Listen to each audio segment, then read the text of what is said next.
ప్రేమ కనికరములు కలిగిన మా ప్రియ పరలోకపు తండ్రి, వందనాలు, స్తోత్రాలు.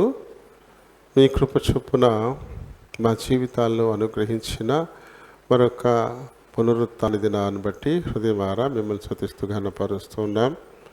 రీతిగా మీ పాద సన్నిధి చేరి పాడి స్తుతించేందుకు మీరు మాకు సహాయం చేశారు. దేవ తండ్రి, ఇప్పుడు నీ లేఖనాన్ని ధ్యానించాలని ఆశపడుతున్నాం. మా వెనికిడిలోనికి తేబడిన లేఖన భాగాన్ని దీవించండి. ఈ లేఖనాన్ని బట్టి దేవుడును బలహీనుడును ప్రభా నేను మాట్లాడేందుకు నిలబడబోతున్నాను. ఆయన మరి గొంతు సమస్య ఉంది, మరి గొంతుకు రొంపుతో సరిగా లేదు. నాయన మీ కృప చూపించండి. మరి నా గొంతు సరళించండి. ఈ వాక్కు మా ప్రియులందరికీ స్పష్టంగా వెళ్ళడానికి వీలుగా ఏ ఆటంకం లేకుండా ఆయన గొంతును మీ స్వాధీనంలో ఉంచుకోమని మీ చేతులకు అప్పగించుకుంటున్నాను. చేర్చబడిన మా పిల్లలందరిని బట్టి వందనాలు, స్తోత్రాలు. ఆయన మరి ఇంకా కొంతమంది వస్తూనే ఉన్నారు. ఆయన మరి కింద బేతేల్లో వచ్చి కూర్చుని వెళ్ళిపోతూ ఉన్నారు. ఎవరు సరిగా తెలియకుండానే ఉంటుంది. ఆయన మరి మీ కృప చూపించండి. అందరూ కూడా సమయ పాలన చేయడానికి ఆయన ఈ సన్నిధికి రావడం అనేది మీ ఆజ్ఞ తప్ప అది మీ సూచన కాదు. కాబట్టి సకాలంలో వచ్చి మీ ఆశీర్వాదాలు పొందులాగున తగిన ప్రేరణ ప్రతి వారిలో పుట్టించమని కోరుతూ ఉన్నాను. మీ కొద్ది సమయం తమ హృదయాలు చెవులని పరలోకపు గవిని వైపు కేంద్రీకరించలాగున సహాయం చేయండి. ఎదురాత్మల్ని అంధకార శక్తులను అతడనేసి నామంలో బంధిస్తున్నాం. నన్ను మమ్మల్ని ఈ మందిరాన్ని విద్యుత్ మైక్ సెట్ సమస్తాన్ని మీ చేతులకు అప్పగించుకుంటూ మీ నామమును అతిగా హెచ్చిస్తూ నన్ను మమ్మల్ని తగ్గించుకుంటూ మా ప్రభువును రక్షకుడునైనా యేసు నామమున అడిగి వేడుకుంటున్నాను మా పరమ తండ్రి. ఆమేన్. కింద కూర్చున్న వాళ్ళకి కొంచెం స్వేచ్ఛ ఎక్కువైపోయింది. ఎప్పటికప్పుడు వచ్చేసి అలా మొదలు కూర్చుని వెళ్ళిపోతున్నారు మెదలకుండా. అది ఖాళీ కనపడుతుంది. బల్లనిచ్చే టైంకి అయితే బల్లలో పాలు పొందేవాళ్ళు 30 మంది దాకా ఉంటున్నారు కింద. మరి ఇప్పుడు లేరు ఎవరు అక్కడ. మరి దేవుడు చూడట్లేదా? నాకు కనపట్లేదు అనుకోండి. దేవుడు చూస్తారు కదా, ఎప్పుడు వస్తున్నామో ఎప్పుడు వెళ్ళిపోతున్నామో. మనం దేవునికి భయపడాలి, మనుషులకు కాదు కదా. మనుషులకి భయపడాల్సిన అవసరం అస్సలు లేదు. భయపడాల్సిందల్లా దేవునికే. సమస్తమును తేటగా చూసేటువంటి దేవునికి మనం భయపడాల్సిన వారంగా ఉన్నాం. మరి ఈ దినం పూర్తిగా అందే. ఈ దినం అస్సలు ఏ పని పెట్టుకోవద్దని చెప్పారు దేవుడు. ఏ పని పెట్టుకోవద్దన్నారు. పాత నిబంధన కాలంలో అయితే సిద్ధపరచు దినం ఏం కావాలనే తెచ్చుకోవడం. విశ్రాంతి దినాన ఊరి పొలిమేర కూడా దాటకూడదట. ఊరి పొలిమేర కూడా దాటకూడదు. వెళ్ళిన తర్వాత ఏదో ఆటంకం ఏర్పడి రాలేకపోతాం. దేవుని ఆజ్ఞను మీరిన వారం అవుతాం. అందుకని అసలు అలా ప్రయాణాలు పెట్టుకోవద్దన్నారు. మన వాళ్ళు ఏం చేస్తారు, పొలం కాడికి వెళ్ళి ఆ కాన్నం కట్టేసేద్దాం, పెద్దోడికి గడ్డి కోసుకొద్దాం, ఇలా వెళ్ళిపోయిన తర్వాత అక్కడ ఏదో కనపడుద్ది, అందులో పడతాం. ఇక అందులో పడితే పనిలో పడిపోతే మనకి ఇంకేమీ ఉండదు కదా. తలలో టైం అయిపోద్ది, చూసుకుందానికి చాలా టైం అయిపోద్ది. మనకే తెలియకుండా దేవుని ఆజ్ఞను మీరిన వారం అవుతున్నాం కదా. ఎప్పుడు మనం గుర్తుంచుకోవాలి, కంఠస్థం చేసేసుకోండి. నిర్గమకాండము 15వ అధ్యాయము 26వ వచనాన్ని కంఠస్థం చేసేసుకోవాలి.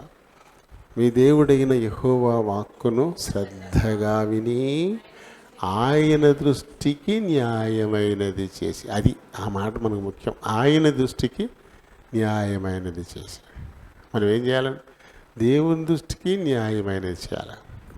అంతేగాని మన దృష్టికి కాదు. వచ్చేద్దాం అనుకున్నాను, వెళ్ళాను, అలాగా వెళ్ళేసరికి ఏదో కనపడింది, అందులో పడిపోయాను, మర్చిపోయాను అనుకుంటే ఎలా? అది మన దృష్టికి న్యాయంగా చెప్పుకోవడం. అందుకే కదా చెప్పాడు అసలు ఈ రోజున ఏం పని మనం పెట్టుకోకూడదు అసలు.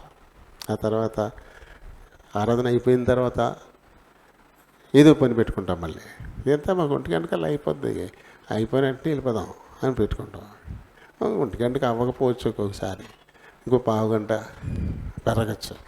దాంతో ఏమవుతుంది, అవతలోడికి మాట ఇచ్చాం, దేవుడికి మాట ఇచ్చి ఎగ్గొట్టేస్తాం. కానీ మనిషికి మాట ఇచ్చినప్పుడు మాత్రం చెడతాడని భయం వేసి నిలబెట్టుకుంటా చూద్దాం. దేవుడికి ఇచ్చిన మాట మాత్రం, ఎందుకంటే నేరుగా ఏం చేయడు కదా, ప్రత్యక్షంగా ఏం చేయడు, కానీ ఎవరు ఎక్కువ నష్టం చేస్తారు? ఎవరు ఎక్కువ నష్టం చేస్తారు? మనిషా, దేవుడా? కానీ కనపడట్లేదు కదా, కనబడిన నష్టం ఇది. కాబట్టి సులువుగా మాట తప్పేస్తుంటాం దేవునికి ఇచ్చి. మనసారా కృతజ్ఞతలు ఇడుచు అంతా అదే, ఆ పాట అంతా దాని గురించే, మన సమర్పణ గురించే. మన సమర్పణ జీవితం, మన హృదయ సమర్పణ, దేవుడు మనకి ఇచ్చిన దాంట్లోని సమర్పణ. ఇక మొత్తం 7 వచనాలు కూడా అదే, ఈ పాట అంతా కూడా కదా. సరేండి, మనం కూర్చొని పాట పాడుకుందాం. 741. సిలువే నాకు శరణు యేసు ప్రభో, క్రీస్తు సిలువ యందు అతిశయించుదును. గలతీయులు రాసిన పత్రిక 6:14 వచనం బట్టి రాయబడింది. పాత పుస్తకాలు అయితే 626, పాత పుస్తకాల్లో 626. మరి లేటెస్ట్ అయితే 757. 757 కొద్దిగా మొన్న మధ్యన 10 పుస్తకాలు తెచ్చాం కదా, అందులో అయితే 757. నీ సిలువే నాకు శరణు యేసు ప్రభు అనే కీర్తన పాడదాం.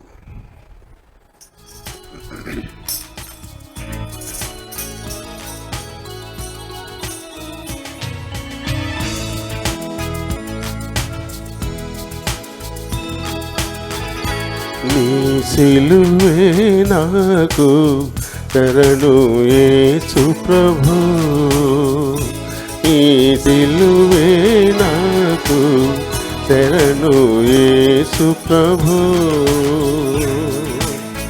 దురిత దూరుడా నీదరి చేరగా, దురిత దూరుడా నీదరి చేరగా, నాదు పాప శాపమురీచి, నాదు పాప శాపమురీచి, దరిచేర్చితివి కృపతో, దరిచేర్చితివి కృపతో.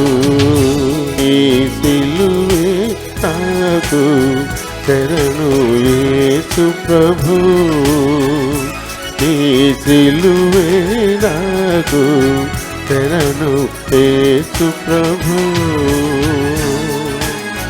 శాశ్వతముగా నన్ను ప్రేమించితివి, శాశ్వతముగా నన్ను ప్రేమించితివి, నీదు ప్రేమకు నేను సాక్షిని, నీదు ప్రేమకు నేను సాక్షిని, బలమగు నీదు కృపతో,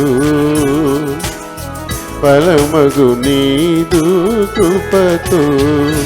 నీ సిలువే నాకు శరణు యేసు ప్రభు, నీ సిలువే నాకు శరణు యేసు ప్రభు.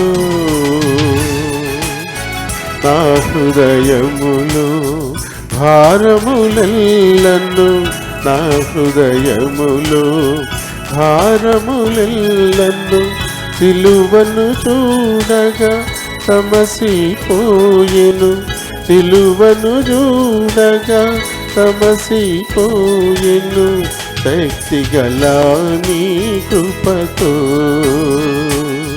శక్తిగల నీ కృపతో. ఈ సిలువే నాకు శరణు యేసు ప్రభు, ఈ సిలువే నాకు శరణు యేసు ప్రభు. నీరాకడకై నిరీక్షించుచు, నీరాకడకై నిరీక్షించుచు, నిత్య కృపనునే పొందితినచు, నిత్య కృపనునే పొందితినచు, పాడెదను హల్లెలూయా, పాడెదను హల్లెలూయా. నీ సిలువే నాకు శరణు యేసు ప్రభు, ఈ సిలువే నాకు శరణు యేసు ప్రభు.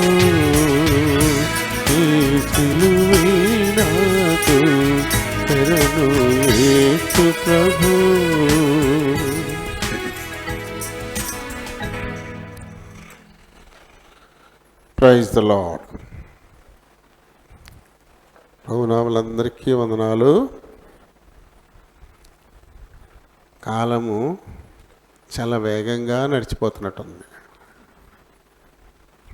మీకు ఎలా ఉందిగా? నాకు మట్టుకు రోజు ఆదివారంలానే ఉంది. ప్రతిరోజు ఆదివారం లాగానే ఉంది. చాలా స్పీడ్గా వచ్చేస్తుంది కదా, కాలం చాలా స్పీడ్గా వెళ్ళిపోతుంది. మన ఆయుర్దాయం చాలా స్పీడ్గా తగ్గిపోతుంది, అంతే కదా. కాలం స్పీడ్గా వెళ్తుందంటే అర్థం ఏంటి? ఈ భూమి మీద దేవుడు మనకి ఇచ్చినటువంటి ఆయుష్ కాలం చాలా వేగంగా తగ్గిపోతుందని. చాలా త్వరపడాలి కదా.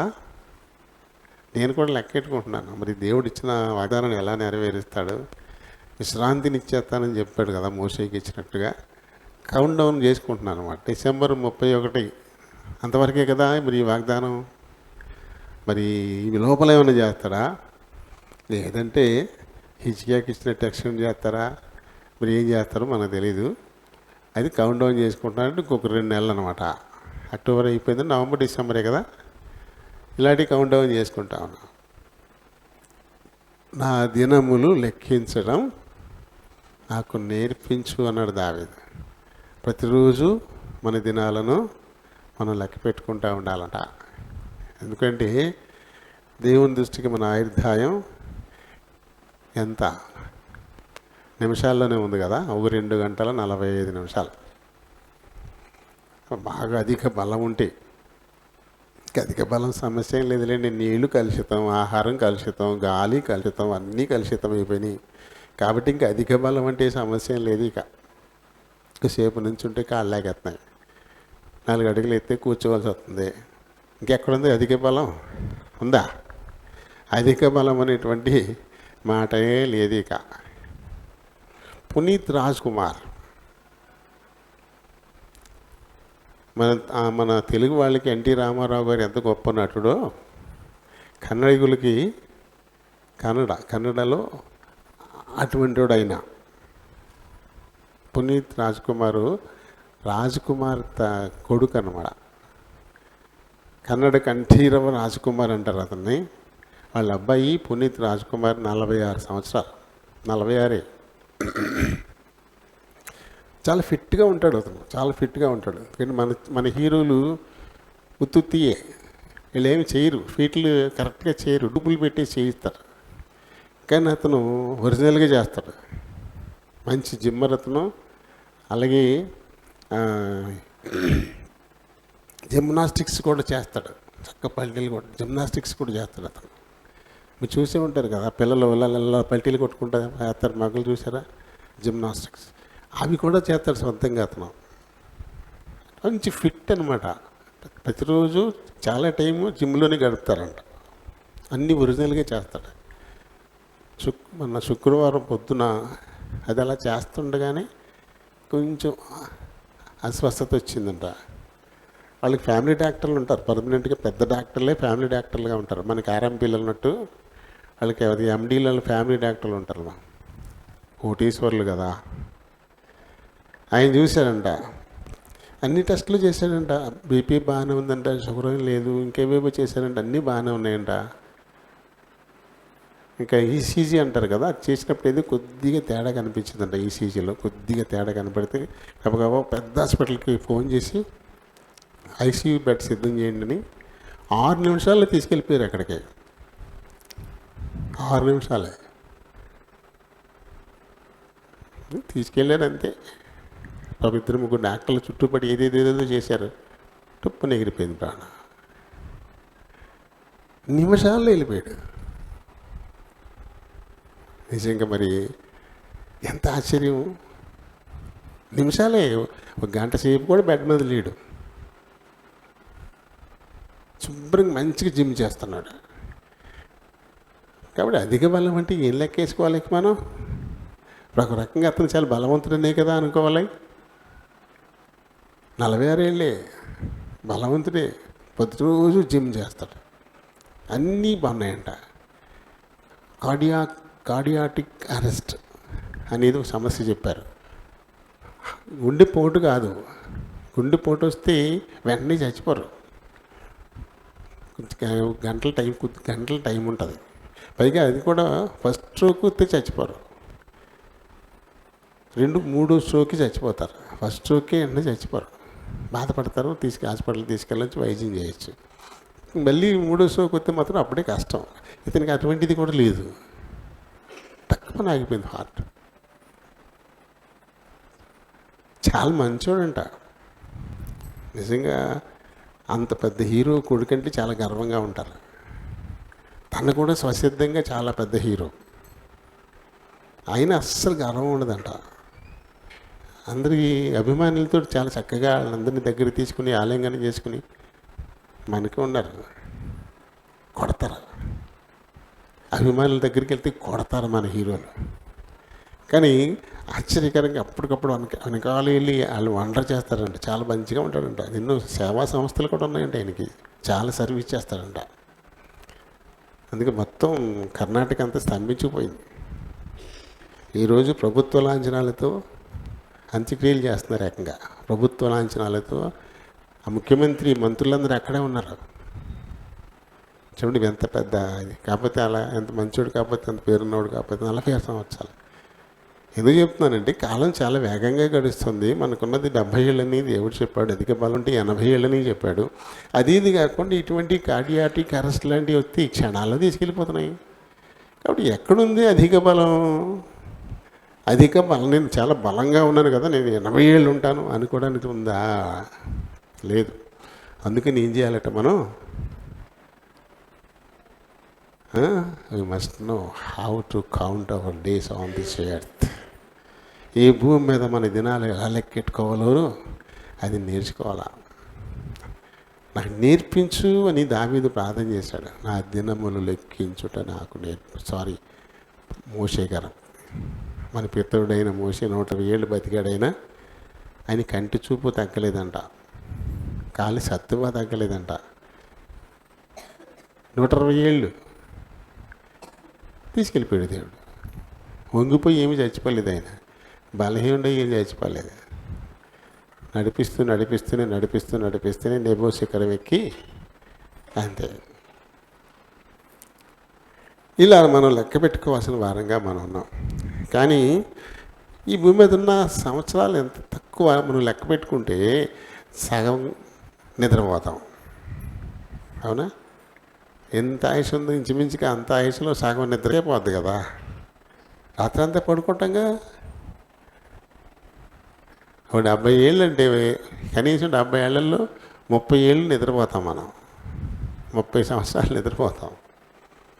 ఇంక బాల్య దినాలు ఉంటాయి కదా, ఆ దినాలు అది మన స్వాధీనంలో ఉండవు, గడిచిపోతాయి అంతే. బాల్య దినాలన్నీ కూడా మన స్వాధీనంలో ఉండవు. అమ్మ నాన్నలు చెప్పినట్టు వినకో అలా కాలం గడిచిపోతుంది. పెళ్ళయ్యి పిల్లలుట్టిన కాడి నుంచి మన లైఫ్ మొదలవుతుంది. అవునా కదా?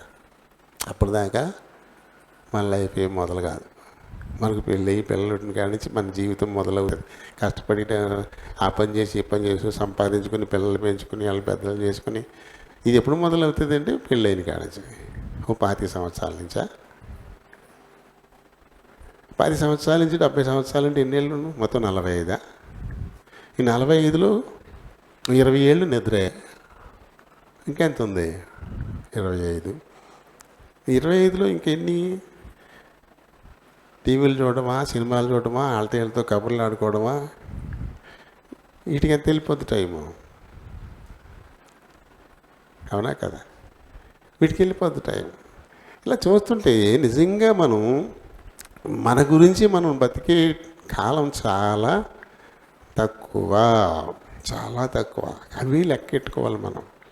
మనం లెక్కెట్టుకోవాల్సింది అవి. ఎందుకోసం ఈ లోకంలో మనం ఉంచాడో మనం చాలాసార్లు చెప్పుకున్నాం కదా. పరదేశం నుంచి శపించబడి నెట్టివేయబడ్డాం, మళ్ళీ తిరిగి పరదేశకు వెళ్ళాలి.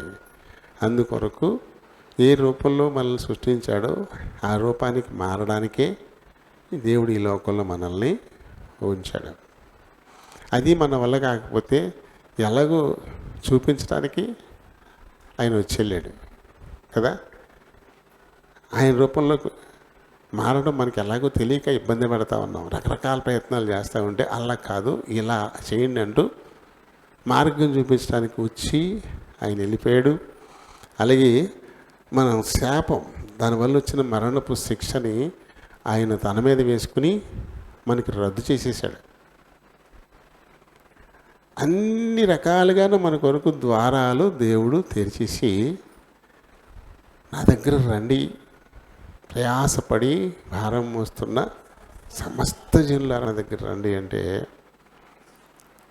ఎన్నెన్నో రకాలైన సాకులు చెప్తున్నాం మనం, రకరకాల సాకులు. ఇంకా అప్పుడైనా ఏమంత వయసు అయిపోయింది నాకు ఈ లోకంలో, అప్పుడైనా ఎలా ఉంది మన పరిస్థితి అంటే కోతి ఉపవాసంలా అయిపోయింది. కోతి ఉపవాసం, అన్ని సందేహాలే కదా. కోతి ఉపవాసం తెలుసా? అందరూ ఉపవాసం చేస్తున్నారు కదా. నేను కూడా ఉపవాసం చేద్దాం అనుకుందండి కోతి. ఎందుకు వచ్చిందో మరి దానికి ఆ బుద్ధి. శుభ్రంగా ఒక పీఠం ఏర్పాటు చేసుకుని అక్కడికి వెళ్ళి మౌనంగా కాసేపు కూర్చుందంట. దానికి సందేహం వచ్చిందంట, ఇలా ఉపవాసం ఉండి నేను నీరసపడిపోతే తింటాగా నాకు అప్పుడు ఏం దొరుకుతుంది? అలా కాదు, వెళ్ళేసి ఏమైనా ఆహారం తెచ్చుకుని అక్కడ పెట్టుకుని అప్పుడు ఉపవాసం ఉందాం అనుకుందంట. వెళ్ళిపోయింది.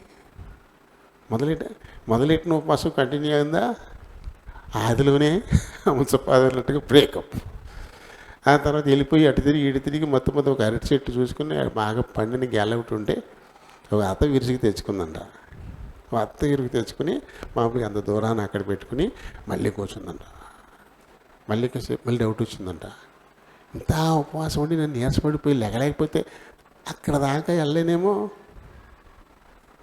అని మళ్ళీ లేచి వెళ్ళి అది తెచ్చుకుని దగ్గర పెట్టుకుని ఇప్పుడు మళ్ళీ ఉపవాసం మొదలెట్టిందంట. ఏంటి ఉపవాసం ఇది? ఎన్నిసార్లు బ్రేకప్ అయిపోయింది. దానికి అన్నీ పక్కనే ఆహారం పెట్టుకుంటూ ఉపవాసం ఉండబుద్ది అద్దా. కన్నెల మోతుంది ఇలా చూస్తుంది, తినేసిన తర్వాత ఉపవాసం చేద్దాం అనుకో, శుభ్రంగా తినేసేసిందండి. ఇలాగ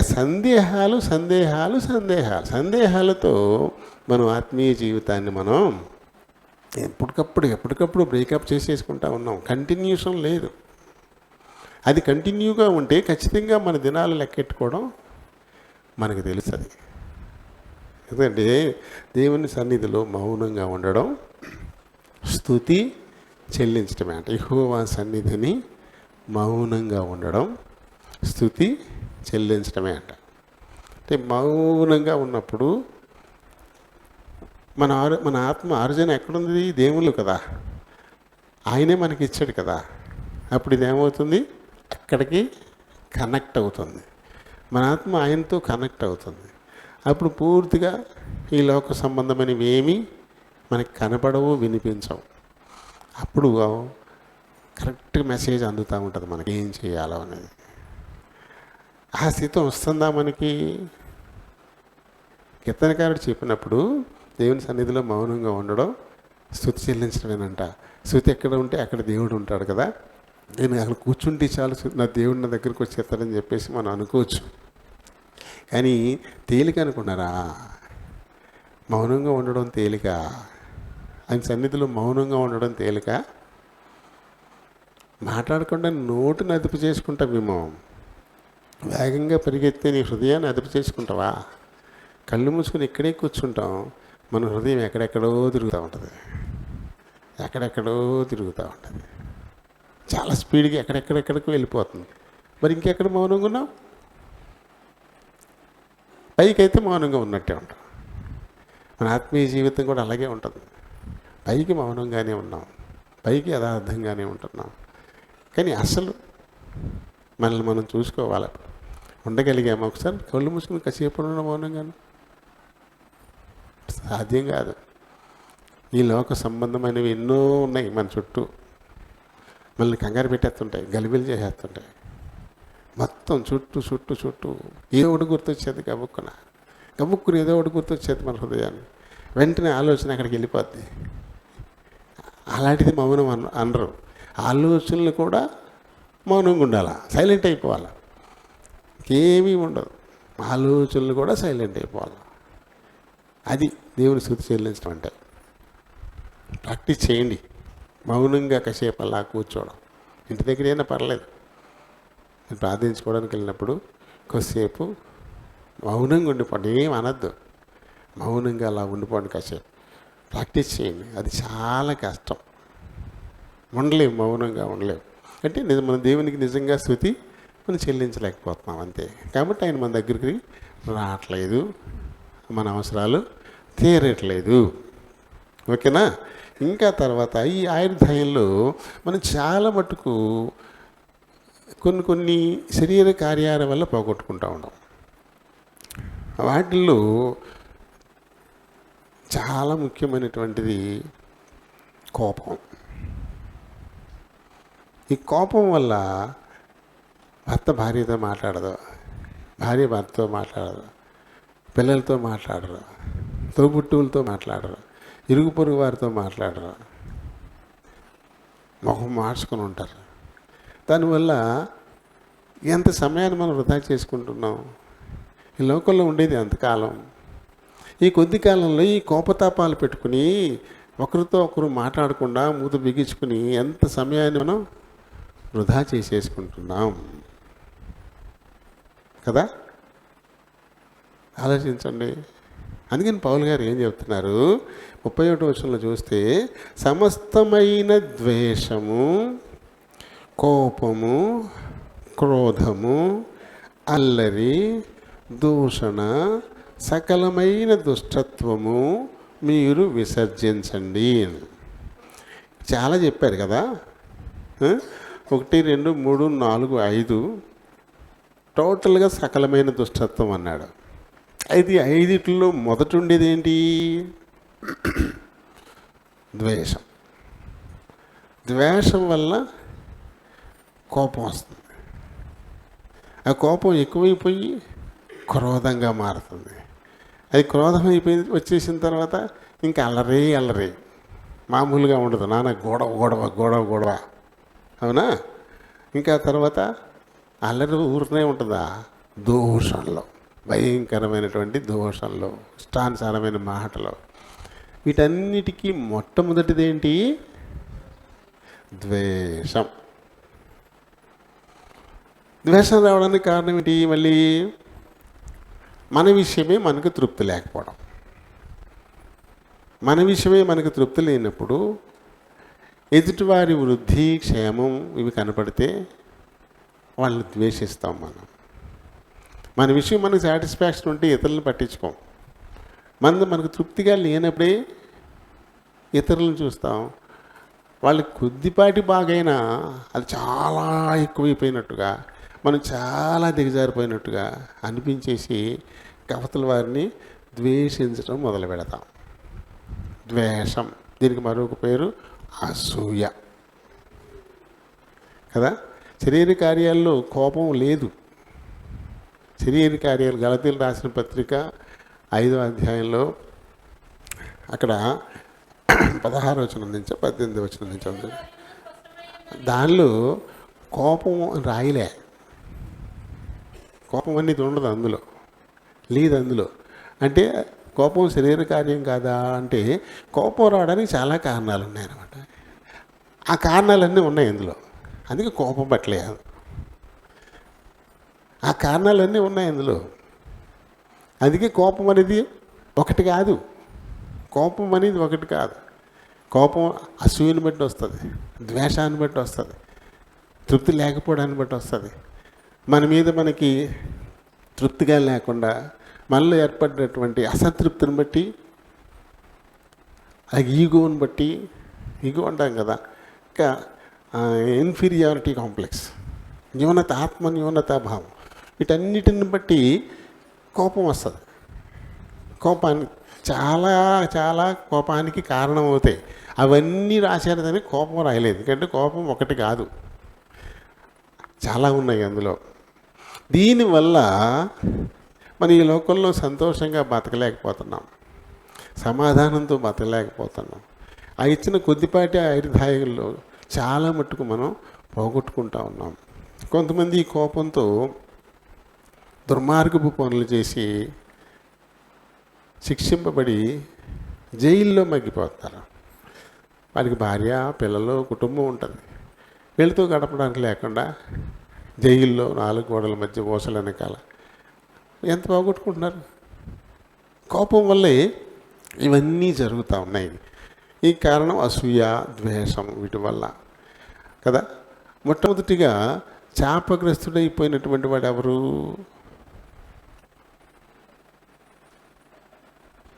ఎవరు? ఈ కోపాన్ని బట్టి, ఈ అసూయ ద్వేషాన్ని బట్టి మొట్టమొదటిగా శాపగ్రస్తుడైపోయిన వాడు కయ్యేను. అంటే ఆరంభం నుంచి ఉందన్నమాట. ఇది మధ్య మధ్యలో వచ్చింది ఏం కాదు. ఆదాము అవ్వల్ని దేవుడు ఏదైనా వనం నుంచి బయటికి నెట్టేసిన తర్వాత దేవుడు అవ్వమ్మని శపించాడు. ఏమని? నీ భర్త మీద నీకు వాంఛ కలుగుతుంది, అతను నిన్ను ఏళ్తాడు, నువ్వెంతో ప్రసవ వేదన అనుభవించి పిల్లల్ని కంటావు అని శపించాడు కదా. బయటికి రావడంతో శాపం నెరవేరింది. దాని ఫలంగా మొట్టమొదట కయ్యను వచ్చాడు భూమి మీదకి. కయ్యను. ఆ తర్వాత యెహేబేలు వచ్చాడు. 2 కొడుకులు. వాళ్ళిద్దరూ ఇంకా చాలామంది వెనకాల పుట్టుంటారు. వీళ్ళిద్దరి పేర్లు వచ్చాయి. వీళ్ళు ఎదిగిపోయారు కూడా. ఎదిగిపోయారు కాబట్టి కయ్యను వ్యవసాయదారుడని, హేబేలు గొర్రెల కాపరని రాయబడింది. అంటే వాళ్ళ మట్టుకు వాళ్ళు బతుకుతున్న పరిస్థితి వచ్చేసింది. కయ్యను వ్యవసాయదారుడు. ఆదికాండము 4వ అధ్యాయంలో ఉంటుంది మనకిది. ఆదికాండము 4వ అధ్యాయంలో ఉంటుంది మనకిది. అయితే హేబేలు దేవుని యందు భయభక్తులు కలిగిన వాడు. అంటే దేవుడంటే ఏంటో తనకి తెలియదు. మొత్తం మీద ఇలా మనం పుట్టామంటే ఎవడో సృష్టికర్త ఎవడో ఉండుంటాడు అని కొంచెం భయభక్తులతో ఉన్నాడు. తనకు గొర్రెలు మేపుకునేవాడు. ఇవన్నీ నాకు కనిపించకుండా నన్ను సృష్టించిన వాడు ఎవరో ఉన్నారు, ఆయన ఇచ్చుంటాడు. కాబట్టి ఆయనకి నాకు ఇచ్చిన దాంట్లో ఒకటి శ్రేష్టమైన దానిని ఆయనకి దహన బలిగా నేను ఇస్తాను అనుకున్నాడు. అనుకుని తనకున్నటువంటి గొర్రెల్లో మంచిదాన్ని, లోపం లేని దాన్ని ఎంచుకుని దాన్ని చాలా భక్తి శ్రద్ధలతో దహన బలిగా ఇచ్చేశాడు. అయితే అందరినీ ఎరిగినవాడు కదా దేవుడు. హేబేలు అర్పణను చూశాడు, దాన్ని స్వీకరించాడు. అంటే దహన బలిగా అక్కడ పెట్టేసరికి ఆటోమేటిక్గా దహించబడిపోయింది అది. అయితే పక్కనే ఉన్న కయ్యను, వీడేంది స్వతంత్రుడు కాదు, ఏంటి ఏదో చేస్తున్నట్టున్నాడు, ఏదో ఎత్తునట్టున్నాడు, ఏదో చేస్తున్నాడు, మనం కూడా చేయకపోతే ఏమవుతుంది అన్నట్టుగా తను పండించినటువంటి ధాన్యం, కొంత ధాన్యం తీసుకొచ్చి ఎంత ఇవ్వాలండి అని చెప్పి మళ్ళీ కొద్దిగా తీసేసి మొత్తం మీద ఆ రకంగా పట్టుకొచ్చి అతను దేవునికి అర్పణ కింద పెట్టాడు. అక్కడ ఎంతసేపు చూసినా అది అలాగే ఉంది. హేబేలు పెట్టిన గొర్రెపిల్ల అయితే దహించబడిపోయింది. అప్పుడు దేవుడు స్వీకరించాడని లెక్క. అలా ఈ ధాన్యం కూడా దహించబడిపోతే దేవుడు స్వీకరించినట్టు ఎంతసేపు చూసినా అలాగే ఉంటుంది. అలాగే ఉండిపోయింది. దేవుడు దాన్ని స్వీకరించలేదు. దాంతో మొదలైంది అసూయ. వీడు పెద్ద గొప్ప భక్తుడు, వీడి దేని తీసేసుకుంటాడా దేవుడు, నాది తీసుకోడా, నేను ఇంత గొప్పోడిని కాదా, నేను భక్తుడిని కాదా అంటూ తమ్ముడిని విసుగు చూపు చూడడం మొదలెట్టాడు. ద్వేషం, అసూయ ఈ 2 తిరిగి కోపంగా మారిపోయాయి తమ్ముడి మీద. ఈ కోపం క్రోధమైపోయింది. కోపం పర్లేదు, క్రోధం మరీ డేంజర్. కోపం వస్తుంది, తగ్గిపోతుంది. అది నిలబడి ఉండిపోతేనే ప్రమాదం. అది క్రోధమైపోద్ది. క్రోధం వచ్చిన తర్వాత చాలా హాని చేస్తుంది. అది ఇతరులకి కావచ్చు, లేకపోతే తనకే కావచ్చు. తానైనా హాని చేసేసుకుంటాడు, ఇతరులకైనా హాని చేస్తాడు. క్రోధం దానిలో ఉన్నటువంటి క్వాలిటీ అనమాట. అందుకే పౌలు గారు అంటాడు, కోపించండి కానీ ఏమంటాడు ఆయన, పాపం చేయొద్దు. మీ కోపం సూర్యుడు అస్తమించేదాకా ఉండకూడదు.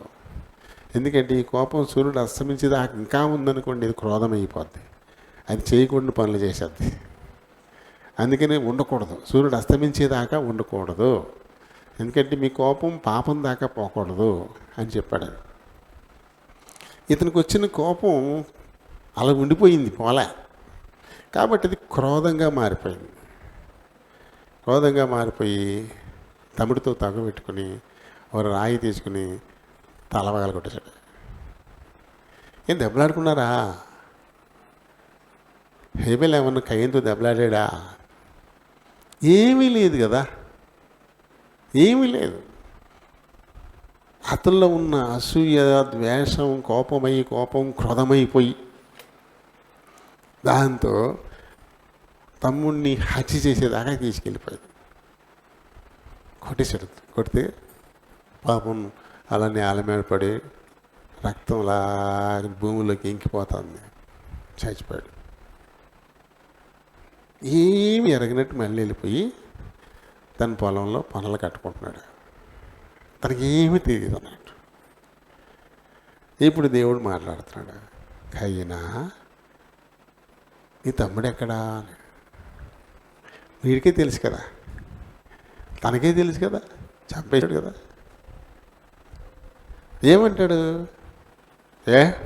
నా తమ్ముడికి నేనేమన్నా కాపలాదారున్నావు? ఎవరు అడుగుతున్నారు?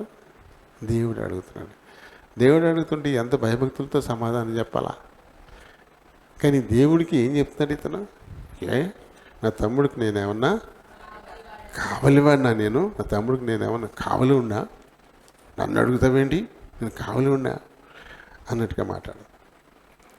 అప్పుడు దేవుడు మాట్లాడతాడు అనమాట ఆయనతోటి. కయ్యను, చూడండి ఇక్కడ, నువ్వు సత్క్రియ, నీకు అసలు కోపం ఎందుకు? ఎందుకు అంత కోపం వస్తుంది నీకు? ముఖము చిన్నపుచ్చుకున్నావేంటి? 4వ అధ్యాయం 6వ వచనం నుంచి అన్నమాట ఇది. నీవు సత్క్రియ చేసిన ఎడల తలెత్తుకొనవా? సత్క్రియ చేయని ఎడల వాకిట పాపము పొంచియుండును, నీ ఎడల దానికి వాంఛ కలుగును, నీవు దానిని ఏలుదు వనెను. కోపానికి కోరిక కలుగుతుందంట.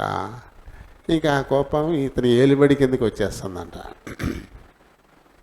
మంచి పని మనం చేయనప్పుడు ఏమవుతుందంట, ఎప్పుడైతే మంచి పని మనం చేయమో అప్పుడే పాపం పక్కనే పొంచి ఉంటుందంట. దాని మీద ఇతను వాంచగలుగుతుందంట, దాన్ని ఏలుబడి చేస్తారంట కదా. కాబట్టి మన క్రియలు ఎలా ఉన్నాయో చూసుకోవాలా అంటూ పదే పదే అవని క్రియలు చెప్పున వానికి ఫలమెత్తును అని మరి యేసు ప్రభు చాలాసార్లు చెప్పాడు. మన క్రియ అది సత్క్రియ అయితే అది ఎప్పటికీ మేలుకరమే. లేకపోతే ఏమవుతుంది, ఆ సత్క్రియ కానప్పుడు పాపం, దానివల్ల ద్వేషము, అసూయ, కోపం, క్రోధం, అల్లరి, దూషణ ఇవన్నీ వచ్చేస్తాయి. ఇప్పుడు ఏమయ్యాడు ఇతను? దేవుడు అతన్ని ఎవరు చూశారు నాకు అనుకుంటున్నాడు. నేను చేసింది ఎవరు చూశారు నాకు? ఎవరు చూడలేదు కదా అనుకుంటున్నాడు అంతే. కానీ ఏం చేస్తుందంటే ఇక్కడ 10వ వచనం మనం చూస్తే, చూడు ఇక్కడ, నీ తమ్ముని రక్తము యొక్క స్వరము నేలలో నుండి నాకు మొరపెట్టుచున్నది. రక్తమే ప్రాణం. ప్రాణం అంటే ఏంటంటే రక్తమే. నీ తమ్ముని ప్రాణం నాకు మొరపెడుతుంది, అది భూమిలో ఇంకిపోతూ అది నాకు మొరపెడుతుంది. కావున నీ తమ్ముని రక్తమును నీ చేతిలో నుండి పుచ్చుకొనుటకు నోరు తెరిచిన ఈ నేల మీద ఉండకుండా నీవు శపింపబడిన వాడవు. నీవు నేలను సిద్ధపరుచున్నప్పుడు అది తన సారమును ఇక మీదట నీకు ఇయ్యదు. నీవు భూమి మీద దిగులు పడచ్చు, దేశ దిమ్మరివై ఉందువనెను. దేశ దిమ్మర్లు ఎందుకంటే వారి నేల మీద వ్యవసాయం చేద్దామనుకున్నా ఆ నేల వారికి ఫలం ఇయ్యదు. కాబట్టి ఇంకా పని చేయరికాళ్ళు ఊరూరా తిరుగుతూ జీవనం వెళ్ళబుచ్చుకుంటూ ఉంటారు. చూడండి, చాలామంది ఉంటారు అలాగా. ఇప్పుడు కిదనాలు కూడా ప్రభుత్వం వారు స్థలాలు లేని వాళ్ళకి స్థలాలు ఇచ్చి ఇల్లు కట్టిస్తూ ఉన్నా సరే, కొంతమంది బండే ఇళ్ళకే ఒక బండి ఉంటుంది, ముఖ్యమైన అందులో పెట్టుకుంటారు. అది గెంటుకుని ఒక ఊరు వెళ్తారు, ఆ ఊరిలో పెడతారు. అక్కడ రకరకాల వేషాలు ఆటలు పాటలు చేస్తారు. తిని అందులో మళ్ళీ అక్కడే అరుగుల మీద ఎక్కడ పడుకుంటారు. కొద్ది రోజులు మళ్ళీ అక్కడి నుంచి బయలుదేరుతారు మళ్ళీ బండి. ఎందుకైతే పిల్లలకి వీళ్ళందరూ కయ్యని వారసులు అనమాట. కయ్యని వారసులు. భూమి లేని వాళ్ళకి కొంత భూమి కూడా ఇస్తుంది కదా అసలు లేని వాళ్ళకి.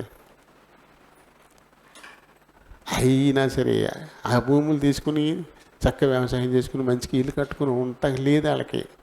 ఎందుకంటే అది శాపగ్రస్తమైన జాతి. కయ్యను వారసులు అన్నమాట. అలా తిరుగుతూ ఉంటారు.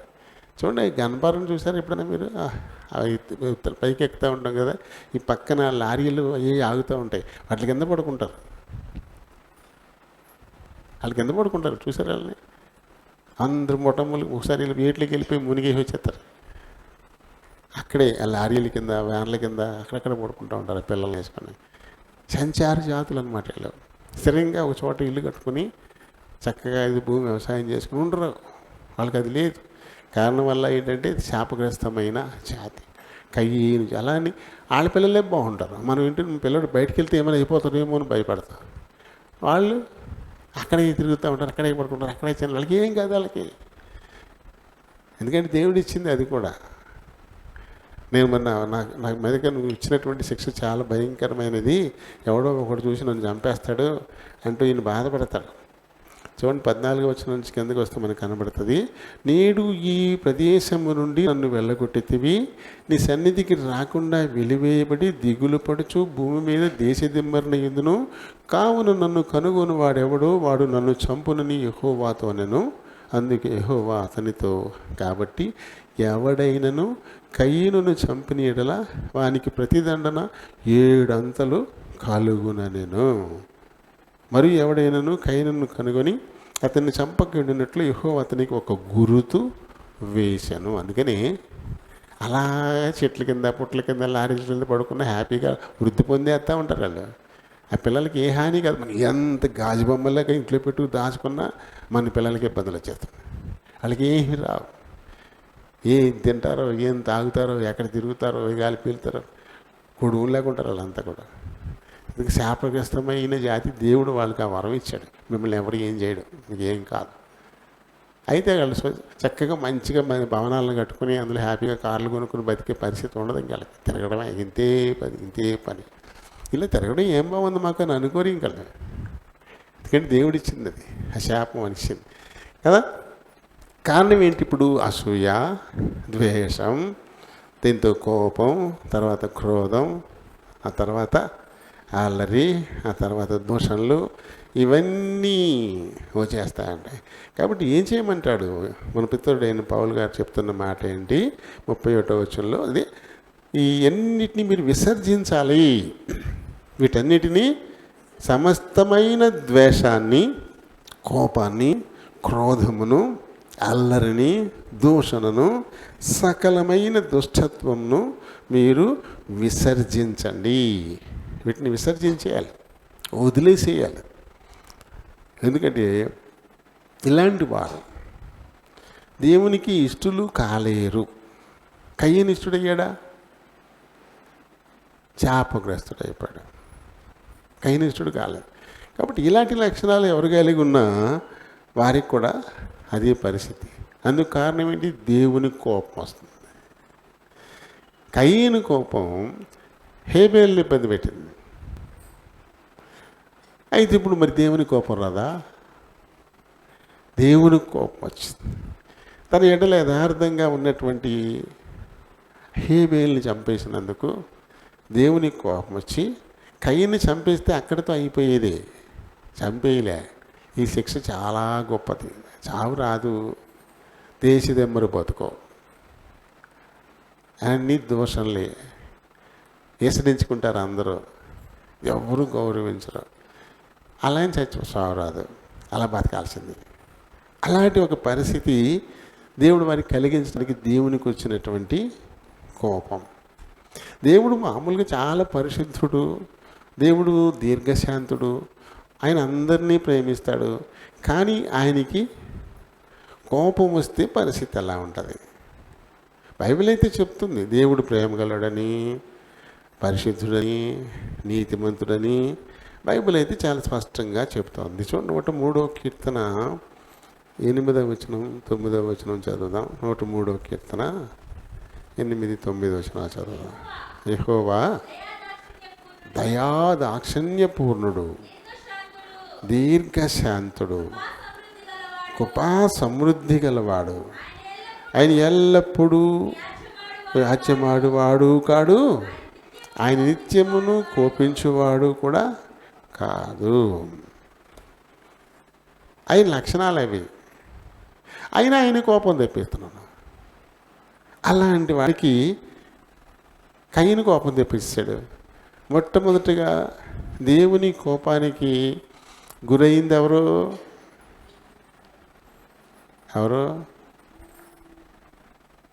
ఆదాము అవ్వలు కదా. ఆజ్ఞాతిక్రమ పాపం చేసి ఆయన సముఖాన్ని నుంచి నెట్టివేయబడ్డారు, శాపగ్రస్తులై. మొదటి ఫలం వాళ్ళైతే నెక్స్ట్ తర్వాత ఫలం వారిలో నుంచి వచ్చిన జ్యేష్ఠుడు మొదటివాడు. ఇంకా తర్వాత నుంచి అంత తీక్షణత లేదు, తగ్గింది కదా. మరి అంత ప్రేమ కలిగినటువంటి దేవుడికి కోపాన్ని తెప్పించింది మన ఆది తల్లిదండ్రులు, ఆ తర్వాత వారి జ్యేష్ఠుడు. ఇంకా 145వ కీర్తనలో 8వ వచనంలో కూడా చెప్తాను చూడండి. యెహోవా దయాదాక్షిణ్యాలు గలవాడు.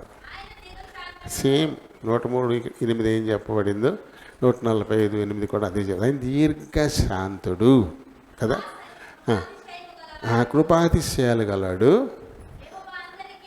అందరికీ కూడా ఉపకారి, ఆయన కనికరములు ఆయన సమస్త కార్యముల మీద ఉన్నవి.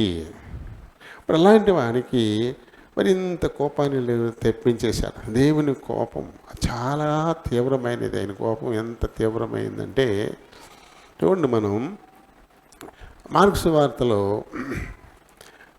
11వ అధ్యాయం, మార్కు సువార్త 11వ అధ్యాయంలో 12, 13, 14 వచనాలు చదువుదాం. మరునాడు బేతనీయ నుండి వెళ్ళుచుండగా ఆయన ఆకలి కొని ఆకులు గల ఒక అంజూరపు చెట్టు దూరాన్నించి చూసి దాన్ని ఏమైనా దొరుకుతుందేమో అనుకుని వచ్చాను. చూడగా ఆకులు తప్ప మరి ఏమీ కనబడలేదు. ఎలాగనగా కాదు, అది ఆయన ఇక మీదట ఎన్నటికి నీ పండ్లు ఎవరునూ తినకుందురుగాక అని చెప్పాను. అది శిష్యులు విన్నారు. తర్వాత 20-21 వచనాలు. పొద్దున్న మళ్ళీ మార్గం వెళుచుండగా అంజూరపు చెట్టు వేళ్ళు మొదలుకొని ఎండియుండుట చూచిరి. చూడండి ఏమంది. నిన్న సాయంకాలం ఎప్పుడో దాన్ని ఆయన చేపించాడు. ఇక మీదట నీ ఫలాలు ఎవరు తినకుందరుగాక. తెల్లారేసరికి అది వేళ్ళు మొదలుకొని ఎండిపోయిందంట. వేళ్ళు మొదలుకొని మొత్తం ఎండిపోయిందంట. చెట్టు అలా తెల్లారేసరికి ఎండిపోద్దా? మనం చెట్టు నరికామనుకోండి, కొన్ని నరకబడిన ఆ మొదల నుంచి కూడా చిగుళ్ళు వచ్చి కాయలు కాస్తుంటాయి, పువ్వులు పోతుంటాయి. నరికేసాం, కాండం వేరుగా మొక్క పడేసాం. మొదలెలాగా చిగురుతుంది, వేలు లోపల ఉంది కాబట్టి. ఆ చెట్టు నుంచి వేరు చేయబడినటువంటి ఆ మొక్కలోంచి కూడా చిగుళ్ళు వస్తుంటాయి. అది తొందరగా ఎండిపోదు, తొందరగా ఎండిపోతుంది. అలాంటిది నరకలేదు దాన్ని, కానీ వేళ్ళు మొదలుకొని చివరి వరకు తెల్లారేసరికి ఎండిపోయిందంట. అంటే ఎటువంటి కోపం అయింది, ఆయన కోపం ఎలాంటిది. వీళ్ళు ఆశ్చర్యపోయారంట చూసి. ఏమో జ్ఞాపకం తెచ్చుకున్నారు, ఏమి నిన్న అని చెప్పి. ఇక్కడ ఏముంది, ఇది ఆయన శిష్యులు వినిరి, ఆ విషయాన్ని ఇక్కడ వాళ్ళు జ్ఞాపకం తెచ్చుకున్నారు. బోధకుడా, ఇదిగో నీవు శపించిన అంజూరపు చెట్టు ఎండిపోయిని ఆయనతో చెప్పాను. ఎందుకలా అయిపోయింది అది? ఎందుకలా అయిపోయింది చూడండి.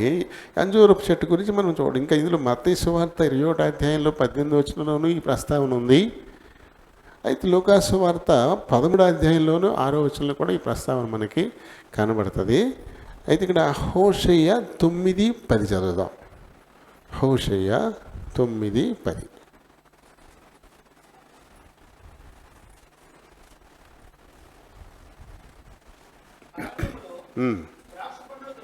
ద్రాక్ష పండ్లు దొరికినట్లు ఇశ్రాయేలు వారు నాకు దొరికిరి. చిగురు పెట్టు కాలముందు అంజూరపు చెట్టు మీద తొలి ఫలము దొరికినట్లు. ఇది మన ముఖ్యం. చిగురు పెట్టు కాలమందు తొలి ఫలం అంటే, చిగురు పెట్టిందంటే ఏంటి? ఆకులతో నిండిపోతుంది. చిగురు పెట్టిందంటే ఆకులతో నిండిపోతుంది. ఆకులు బాగా ఉన్నప్పుడే ఫలాలు దొరుకుతాయి. ఆకులు బాగా ఉన్నప్పుడే ఫలాలు దొరుకుతాయి. అది అంజూరపు చెట్టుకున్నటువంటి లక్షణం. ఇంకా అదే కాదు, మనం చూస్తాం, మనకి ములగ చెట్టు చూసారా? ములగ చెట్టు పాత ఆకులన్నీ రాలిపోయాక కొత్త చిగుళ్ళు వచ్చినప్పుడు దాంతోపాటు పోతొచ్చి కాయలు మొదలవుతాయి కదా. కొత్త చిగుళ్ళు వచ్చి అందులోంచి పోతొచ్చి అప్పుడు పిందులు మొదలవుతాయి. ములగ చెట్టు అవును కదా, పాత ఆకులు రాలిపోతాయి. అవి పొడగాటి కాళ్ళు కాబట్టి మనకు బాగానే కనపడిపోతున్నాయి. చిన్న చిన్న కాయలు అయితే ఆకుల్లో ఉండిపోతాయి. ఎందుకంటే అది పొడుగు కాళ్ళు కదా, అందుకని మనకి కనపడలేదు. కుంకుడు చెట్టు కూడా అంతే. కుంకుడు కాయల చెట్టు చచ్చిపోయిందేమో అనుకుంటాం మనం. ఒక్క ఆకు కూడా లేకుండా మొత్తం రాలిపోద్ది మూడు కింద. ఆ తర్వాత నుంచి కొత్త చిగురు మొదలెడుతుంది. కొత్త చిగురు మొదలెట్టి పోతొచ్చి కుంకుడుకాయలు గుత్తులు కాస్తాయి. అంటే కొన్ని చెట్ల లక్షణం ఇది. పాత ఆకు రాలిపోయిన తర్వాత కొత్త ఆకు మొదలైన తర్వాత నుంచి పోతొచ్చి కాయలు వస్తాయి అన్నమాట. అది చిన్న చిన్న కాయలు అయితే ఆకులు చాటును ఉండిపోతాయి. అంజూరపు చెట్టు కాయ అంటే మామిడికాయ అలాగే ఉండదు. చూసారా అంజూరపు పండు? మనకు కూడా దొరికేస్తున్నాయి, బాగానే మనకు కూడా దొరికేస్తున్నాయి అంజూరపు పళ్ళు. పెద్ద పెద్ద ఉల్లిపాయలా ఉంటుంది. ఉల్లిపాయ ఎలా ఉంటుంది? అలాగే ఉంటుంది. నీకు కాడ అలాగే ఉంటుంది ఉల్లిపాయలాగానే. లోపల గుంజి అయితే అల్లిపికాయలు చూసారు? అల్లిపికాయలు కలువ చెట్టు కాయలు ఉంటాయి కదా, కలువ అంటే ఆ అల్లిపి లోపల గింజలు చిన్న చిన్న గింజలు అల్లేరు ఆ టైప్లో ఉంటుంది లోపల. అది తీగా ఉంటుంది. అది అంజూరపు అడలు కూడా అమ్ముతున్నారు. ముక్కలు కోసి ఉరికీళ్ళు సన్నగా కోసి తాడుకు గుచ్చి ఎండబెడతారు. అవి దొరుకుతాయి మనకి, గణపాలలో కూడా దొరుకుతాయి అంజూరాలు.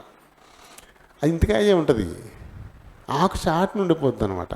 చిగురు వచ్చి ఆ తర్వాత పోతొచ్చి కాయలు అవుతాయి. కాయలు ఎదిగేటప్పటికీ ఆకులు కూడా ఎదిగిపోతాయి. ఈ కాయలు ఆకుల లోపల ఉండిపోతాయి, కనబడవు. ఆకులు ఉన్నాయి అంటే పళ్ళు ఉన్నాయని అర్థం అనమాట. ఆకులు చాటును పళ్ళు ఉండిపోతాయి. అంజూరపు పళ్ళ కాలము కాదు అంటే ఆకులు కూడా ఉండకూడదు. ఇక్కడ మనం చదివాం, ఏం చెప్పి అది అంజూరపు పండ్ల కాలము కాదు. అంజూరపు పండ్ల కాలము కాదు. కానీ దూరం నుంచి దాన్ని చూసి ఫలాలు దొరుకుతాయని ఎందుకు వచ్చారు అంటే ఆకులు ఉన్నాయి కాబట్టి. ఆకులుంటే అంజూరపు పళ్ళు ఉంటాయి కాబట్టి. పళ్ళు లేకపోతే ఆకులు కూడా ఉండకూడదు. అది మోడి కింద కనపడాల. కానీ రెండు ఆకులతో ఉంది అది. అంటే చిగుడు పెట్టింది, పూత పోసింది, కాయలు వచ్చాయి, లోపల ఉన్నాయి. ఆశతో వచ్చి ఆయన ఎతికేటంటే దాని మీద ఆకులు ఇలా ఎత్తి చూశాడు. ఎక్కడ చూసినా ఉత్త ఆకులే కనబడుతున్నాయి తప్ప ఎక్కడ ఒక్క పండు కూడా కనబడట్లేదండి. అంటే ఏం చేస్తుంది చెట్టు? ఏం చేస్తుంది? పాపం చాలామంది ఆశపడి వచ్చి ఉంటారు కదా అక్కడికి. ఓహో, పళ్ళు బాగున్నట్టున్నారు ఎదుక్కుంటాకు వచ్చాను. ఎదుక్కుని ఏమి లేదని నిరాశతో వెళ్ళిపోయి ఉంటారు. ఎందుకంటే అంజూరపు పండ్ల కాలము కాని రోజున అది పళ్ళున్నట్టుగా ఆకలిని బాగా కలిగి ఉండి అందరినీ మోసపుచ్చుతోంది. కాబట్టి ఇప్పుడు యేసుప్రభుకి కోపం వచ్చింది. నువ్వు మోసపుచ్చుతున్నావు, నువ్వు వేషం వేసుకున్నావు, ఎంతోమందిని ఆశ పెడతా ఉన్నావు, ఏమీ లేకపోయినా ఉన్నట్టు నటిస్తూ ఉన్నావు, నీ వేషధారణ జీవితం. కాబట్టి ఇంకెప్పటికీ నీ పళ్ళు ఎవరు తినకుండా ఉందరు కాక అనేసి ఒక్క మాట అన్నాడు. అంటే తినకుండా ఉందరు కాక అంటే ఏంటి? ఇప్పుడు అది ఎప్పటికీ పళ్ళు కాయకుండా ఉండొచ్చు, అప్పుడు ఎవరు తినరు. రెండోది చెట్టు లేకుండా పోవచ్చు, అప్పుడు ఎవరు తినరు. రెండు రకాలు. ఆయన కోపం రెండు రకాలుగా పనిచేస్తుంది. ఇప్పుడు నీతో కలహించు వారిని నువ్వు వెతుకుతావు కానీ కనుగొనలేకపోదువు. 2005లో దేవుడు నాకు ఇచ్చిన వాగ్దానం అది. అప్పుడు చాలామంది కలహించారు నాతో, ముఖ్యంగా మా ఇంట్లోనే అన్నయ్యలే బాగా కలహించారు.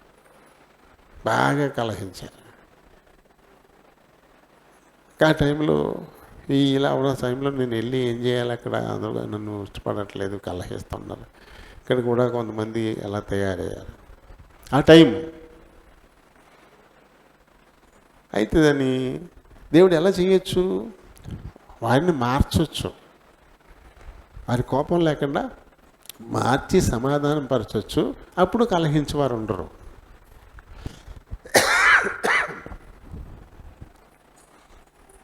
అలా కాకుండా వాళ్ళు లేకుండా చేసేయచ్చు. రెండు రకాలుగా ఆయన చేయొచ్చు. కలహాన్ని చంపొచ్చు, కలహించు వారిని చంపొచ్చు. దేవుడు 5లో ఇచ్చిన వాగ్దానం 12 దాకా ఆయన టైం ఇచ్చాడు. 12 దాకా టైం ఇచ్చాడు. 12 దాకా కూడా మార్పు రాలేదు. ఇంకా ఎక్కువ అవుతుంది, ఇంకా ఎక్కువ అవుతుంది. అసూయ, ద్వేషం, కోపం ఇంకా ఎక్కువ అవుతుంది, తగ్గట్లే. అప్పుడు ఏం చేశాడు దేవుడు? తీసుకెళ్ళిపోయాడు. ఏకంగా తీసుకెళ్ళిపోయాడు. 13లో ఒకళ్ళు, 14లో ఒకళ్ళు, అలా సంవత్సరానికి ఒకళ్ళు చొప్పున ముగ్గురిని పట్టుకెళ్ళిపోయాడు. అది నెరవేర్చడానికి దేవుడు తీసుకున్న టైం దాదాపుగా పూర్తి చేయడానికి 10 ఏళ్ళ పైన తీసుకున్నాడు. ఎందుకంత? ఆయన దీర్ఘశాంతుడు, ఎవరిని వెంటనే ఏది చేయడు, టైము ఇస్తాడు. అది ఎంత కోపం ఉన్నా ఆయన టైం ఇచ్చేటువంటి వాడు. కానీ మరీ తీవ్రమైన కోపం వెంటనే ఉంటుంది, యాక్షన్ వెంటనే ఉంటుంది.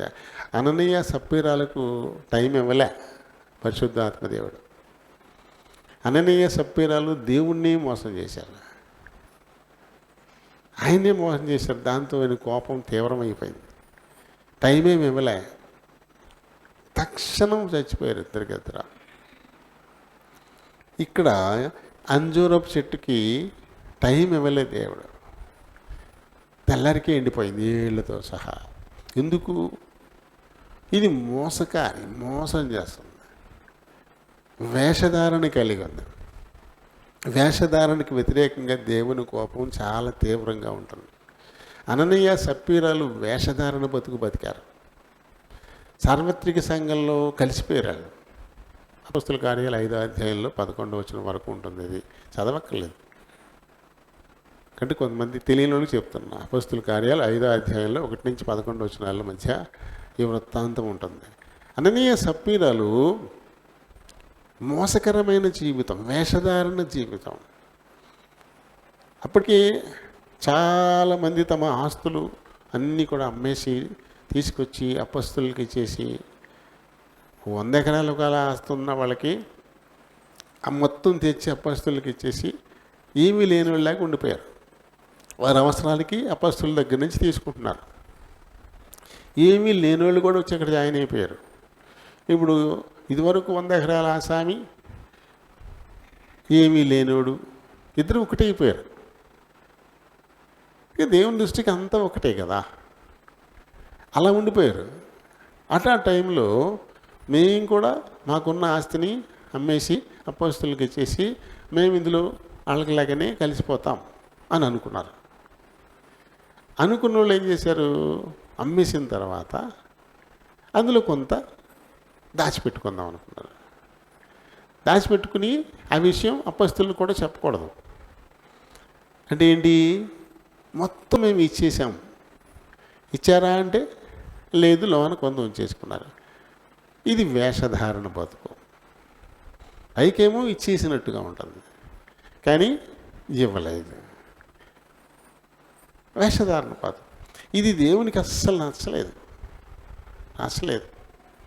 పైకేమో పళ్ళు కలిగినట్టు ఫుల్లుగా ఆకులు, అంటే పైకేమో యథార్థత ఉన్నట్టు వేషధారణ, అన్ని రకాల వేషధారణ బాగానే ఉంది. నిజమైన విశ్వాసికి తగినటువంటి వేషధారణ అననీయ సప్పిరాలు కలిగి ఉన్నారు. కానీ ఆ యథార్థత ఉన్న వాళ్ళల్లో అంటే లేదు, కొంత దాచిపెట్టేసుకున్నారు. ఆ విషయాన్ని తెలియజెప్పకుండా మోసం చేద్దాం అనుకున్నారు, అబద్ధం చెప్పారు. దాచిపెట్టుకున్నారు, మోసం చేస్తున్నారు, అబద్ధం చెప్తా ఉన్నారు. ఇక దేవునికి వ్యతిరేకంగా ఇలా అబద్ధం చెప్పడానికి ఏకీభవించారు, ఒకరితో ఒకరు ఏకీభవించిన వారు. కాబట్టి ఈ వేషధారణని దేవుడు అస్సలు ఇష్టపడ్డాడు. ఉంటే ఉన్నట్టుండు, లేకపోతే లేనట్టుండు. లేకుండా ఉన్నట్టు నటిస్తే దేవుని కోపానికి గురయ్యే అవకాశం ఇక్కడదే జరిగింది. అది ఫలాలు లేకుండా ఉండొచ్చు, అంటే ఆకులు కూడా ఉండకూడదు. దూరాన్ని నుంచి చూసేవాడు ఎవడు కూడా ఆకుల కోసం, ఆ పళ్ళ కోసం ఆశపడి ఎవడు రాడు ఇక్కడికి. ఆకులు లేవు కదా, కాబట్టి పళ్ళు ఉండవు. కానీ అందరికీ పళ్ళు ఉన్నట్టుగా ఆకులతో చూపిస్తాను. ఆకులు కలిగి వేషధారణ బ్రతుకు. దాంతో దేవుడికి అస్సలు నచ్చలేదు ఇది. ఇక్కడ ఈ ఫలములు ఎవ్వరూ తినకుందురు కాక అని ఒక మాట చెప్పేసరికి తెల్లారిసరికి అది ఏళ్ళు మొదలుకొని ఎండిపోయిందంట. దేవుని కోపం అంత తీవ్రమైనది. కాబట్టి ఎవరు కూడా దేవుని కోపానికి గురి కాకుండా ఉండాలా కదా. ఇప్పుడు దేవుని ఈ లక్షణాలు, ఆయన లక్షణాలు ఏంటి, ఇప్పుడే మనం చదువుకున్నాం కదా. ఏంటి లక్షణాలు మళ్ళీ ఒకసారి చదవండి. మూసేశారా? 103:8 ఇది 145:8. దయాదాక్షిణ్య పూర్ణుడు, దీర్ఘశాంతుడు, కృపా సమృద్ధి గలవాడు, వ్యాజ్యమాడేవాడు కాడు. ఆయన లక్షణం అది, ఆయన లక్షణాలు అవి. అయితే దేవుని ఈ లక్షణాలకు వ్యతిరేకంగా జరిగితే ఏం చేస్తాడు, ఆ దుర్మార్గతను సహించేవాడు కాదు, దాన్ని ఖచ్చితంగా ఖండిస్తాడు, ఖచ్చితంగా దాన్ని శిక్షిస్తాడు, ఖండించి శిక్షిస్తాడు కదా. ఇటువంటి ఈ లక్షణాన్ని దేవుని కోపం అంటాం మనం. అంటే దేవుని నీతికి విరుద్ధంగా, ఆయన దయా దాక్షిణ్యాలకు విరుద్ధంగా, ఆయన యథార్థతకు విరుద్ధంగా, ఆయన నమ్మదగినటువంటి విధానానికి విరుద్ధంగా ఏదైతే జరుగుతూ ఉంటుందో దాన్ని దేవుడు సహించేవాడు కాదు. సహించకుండా ఆయన యాక్షన్లోకి దిగుతాడు. దాన్నే మనం దేవుని కోపం అంటాం. దేవుని కోపం. ఈ కోపం ఇంకా ఎక్కువైపోతే అది ఉగ్రత. ముందు ఆ కోపంతో అవకాశం ఇస్తాడు. ఇచ్చినా సరే ఇంక అలానే ఉన్నప్పుడు ఆయన కోపం ఉగ్రతగా మారిపోతుంది. సొదొమ గొమొర్రాలు ఏమైపోయాయి? బుగ్గైపోయాయి. సొదొమ గొమొర్రాలు బుగ్గైపోయాయి. అంటే సొదొమ గొమొర్రాలో ఉండేటువంటి భవనాలు ఎలా ఉన్న భవనాలు అలానే బొగ్గు నల్లగా ఉంటుంది కదా, అలా బొగ్గులాగా మారిపోయాయి అంతే. బిల్డింగ్ లాగానే ఉంటుంది, గోడలు ఇవన్నీ మొత్తం అంతా బొగ్గు అనమాట, నల్లగా బొగ్గు అయిపోయింది. బూడిద అవలే, పట్టణ స్వరూపం అలాగే ఉంది. బిల్డింగ్లన్నీ ఆకారాలు అలాగే ఉంటాయి, వీధులు ఉంటాయి, ఇళ్ళు ఉంటాయి, అన్నీ ఉంటాయి. కానీ వీళ్ళన్నీ బొగ్గు. చూడండి ఎలా ఉంటుంది ఈ పరిస్థితి. మామూలు గుర్తుకు బూడిద ఉందనుకోండి, ఎవరు గుర్తించరు కదా. ఆ బూడిద ఉందని గాలికి ఎగిరిపోద్ది, తర్వాత మామూలు ప్లెయిన్ ఏరియా అయిపోతుంది, ఏమి ఉండదు అక్కడ. కానీ ఇక్కడ పట్టణం ఉంది, కానీ బుగ్గైపోయి ఉంది. చూసేవాళ్ళంతా ఏంటి ఇది, ఎలా అయింది ఇలా? అనేకులకి అది సాక్షార్థంగా ఉండిపోయింది. అక్కడ దేవుని ఉగ్రత ఎలా వస్తే ఎలా ఉంటుంది. సొదొమ గొమొర్రాలు సాక్షార్థంగా ఉండిపోయాయి. తర్వాత కూడా చాలాసార్లు సొదొమ గొమొర్రాల ఉదాహరణలు చెప్పుకుంటూ వచ్చారు కదా. ఆరంభంలో అయితే నోవహు కాలంలో దేవుని ఉగ్రత నోవహు కుటుంబాన్ని తప్ప మొత్తం అందరినీ లేకుండా చేసేసాయి, అసలు లేకుండా చేసి పారేసాయి. కానీ సొదొమ గొమొర్రాలను అలా చేయలే. పట్టణం అలాగే ఉంది, మనుషులు చచ్చిపోయారు కానీ పట్టణం మటుకు నల్లగా బొగ్గు గోడల కింద అయిపోయి అలా ఉండిపోయింది. సాక్షార్థంగా దేవుని కోపం ఎంత తీవ్రమైందో కదా. మరి ఈ లక్షణాన్ని కనపరిచేసి అనేక దృష్టాంతాలు మనకి బైబిల్లో చరిత్రలో మనకి కనబడతా ఉంటాయి. అంటే తిరుగుబాటు చేయు వారి మీద దేవుని కోపం ఏ రూపాల్లో వస్తూ ఉంటుంది. ఖడ్గ రూపంలో రావచ్చు, తెగుళ్ళ రూపం. ఖడ్గం అంటే ఏంటి? శత్రువులకు అప్పచెప్పడం. వాళ్ళు కత్తులు కటార్లు ఇట్లు బల్లెలు వేసుకొచ్చి చంపేస్తారు. ఖడ్గం రూపంలో రావచ్చు, తెగుళ్ళ రూపంలో రావచ్చు, కరువుల రూపంలో రావచ్చు. ఇలా పలు రకాలుగా ఆయన కోపం కనబడుతూ ఉంటుంది, పలు రకాలుగా ఆయన కోపం కదా.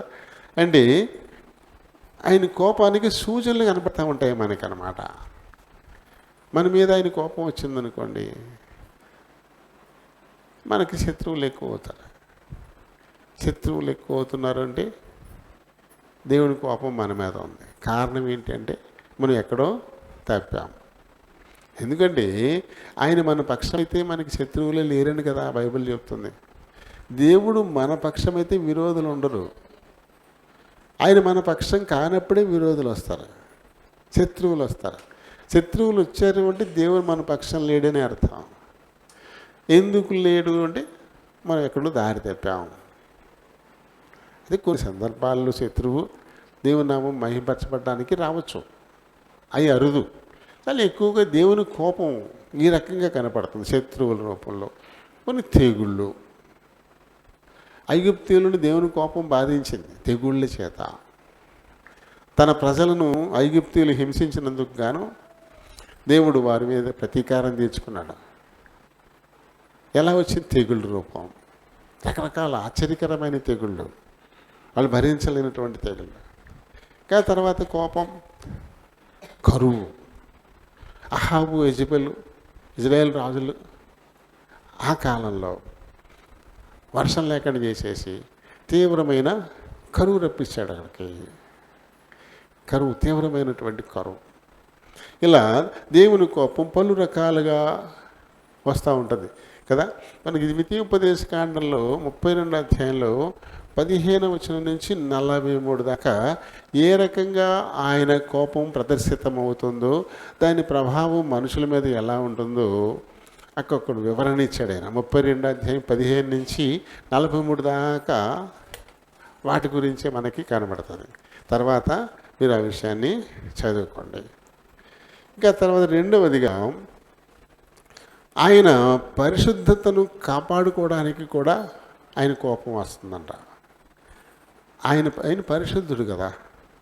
పరిశుద్ధుడైన దేవుడు తన పరిశుద్ధతను కాపాడుకోవాలంటే కోపం చూపించాలి, తప్పదు.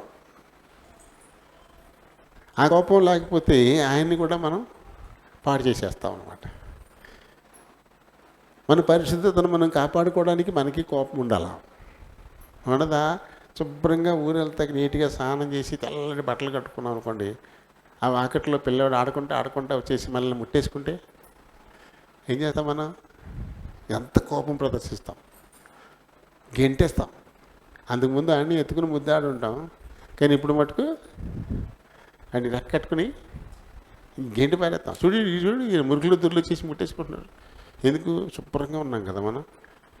అవి ఎక్కడ మురికి అయిపోతాయో అని చెప్పేసి అవి మురికి అవ్వకుండా కాపాడుకోవడం కోసం మనం కోపం ప్రదర్శిస్తాం కదా.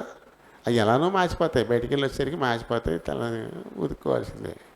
కానీ కాస్తంత దానికోసమే మనం అంత కోపం ప్రదర్శిస్తాం. మరి దేవుని పరిశుద్ధత ఎప్పుడూ పరిశుద్ధంగానే ఉంటుంది. పరిశుద్ధతకు ఆయన పరిశుద్ధతే మూలం. అది ఎప్పటికీ కూడా అపరిశుద్ధత కాదు, అపవిత్రం ఎప్పటికీ కూడా కాదు. మరి అలాంటి దాన్ని మనం పాటు చేస్తుంటే అని కోపం రాదా? శాశ్వతమైన పరిశుద్ధత, అశాశ్వతమైన ఈ శుభ్రమే మనం దీనికోసమే చాలా కోపాన్ని ప్రదర్శిస్తాం. ఎవరిని ముట్టుకోనేమో అంటున్నాము. మరి దేవునికి రాదా కోపం? 1 సమూయేలు 6వ అధ్యాయము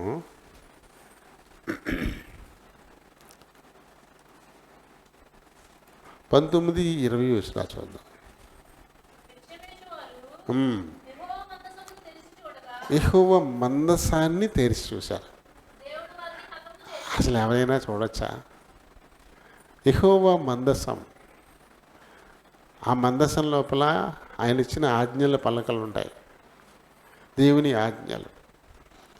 దాన్ని ఎవ్వరూ తెరవకూడదు, అస్సలు ముట్టుకోనేయకూడదు.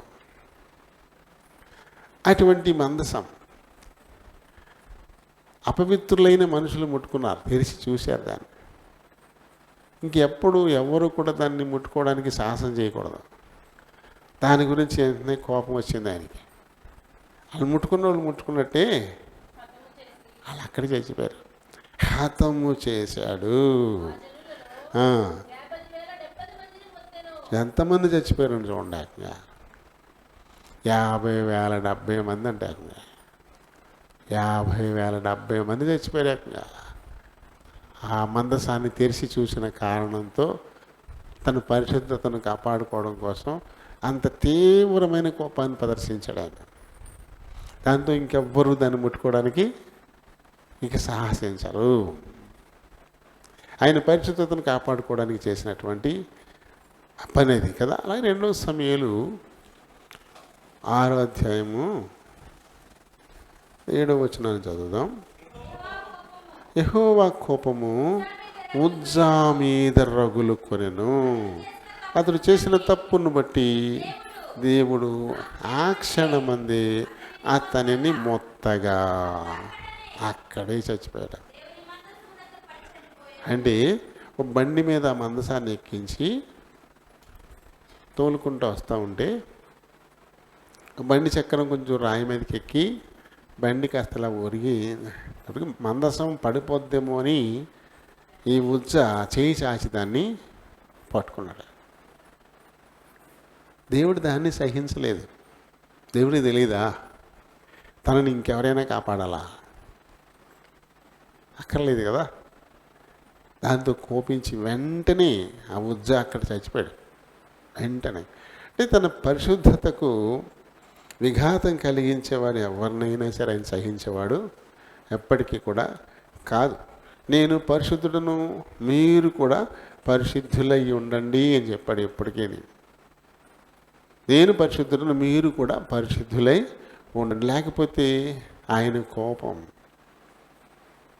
అది ఉగ్రతగా మారిపోయే పరిస్థితి, నాశనం చేసే పరిస్థితి కదా. మరి ఆయన మందసం, ఆయన ఆజ్ఞల పలకలు ఉండేటువంటిది పెట్టి, అంతే కదా, ఒక పెట్టి. దాన్ని ముట్టుకోకూడదు. ఆ పెట్టిని దాన్ని తయారు చేసినప్పుడు అలా తయారు చేయించాడు. దానికి రింగులు పెట్టమన్నాడు. రింగులు, ఆ పెట్టికి రింగులు పెట్టమన్నాడు. ఒక కర్ర, ఆ కర్రతో ఆ రింగుల్లోకి తూర్చాలి. తూర్చి ఆ కర్ర మట్టికి బజాన్ని ఎట్టుకోలేదు. పెట్టిని ముట్టుకోకూడదు. ఆ మనసు పెట్టిన ఎవరు ముట్టుకోకూడదు. అందులో దూర్చాలి. ఆ దూర్చేది కూడా ఎవరంటే మళ్ళీ యాజకులే దూర్చాలి, పరిశుద్ధులైన వారే దూర్చాలి. అప్పుడు దాన్ని మోయేవారు వాళ్ళు పరిశుద్ధులుగా ఉంటారు. తర్వాత దించిన తర్వాత ఆ కర్రలు తీసేయాలి అంతే. పెట్టిన మాత్రం ముట్టుకోకూడదు, తెరవకూడదు. దేవుడు అలాంటి ఏర్పాటు చేయమన్నాడు, మందసానాల్లో తయారు చేయమని చెప్పాడు. మరి తెరిచి చూస్తే ఎలా, దాన్ని ముట్టుకుంటే ఎలా? ఆయన కోపం ఉగ్రతగా మారిపోయినటువంటి పరిస్థితి. అంటే దేవుని కోపము అది చాలా బలమైనది, అది న్యాయమైనది.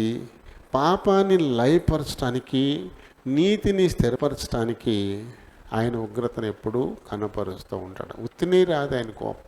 పాపాన్ని పూర్తిగా నాశనం చేయడం కోసము, అలాగే నీతిని స్థిరపరచడం, స్థాపించడం కోసం ఆయన కోపం ఆయన వచ్చేదిగా ఎప్పుడు కూడా ఉంటుంది. మరి తప్పు చేసిన వాడు పశ్చాత్తాపడాలి. పశ్చాత్తాపడితే ఖచ్చితంగా దేవుడు క్షమిస్తాడు.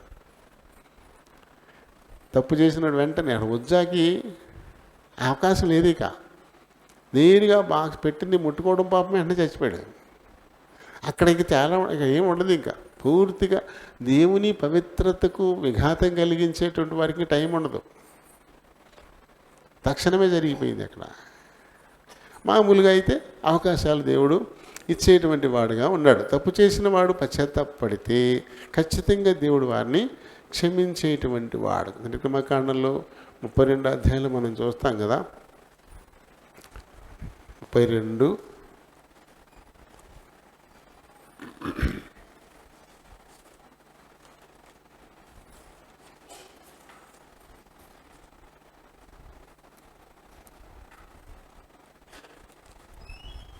34 చదువుదాంలే. 34ను 6 నుంచి చదువుదాం.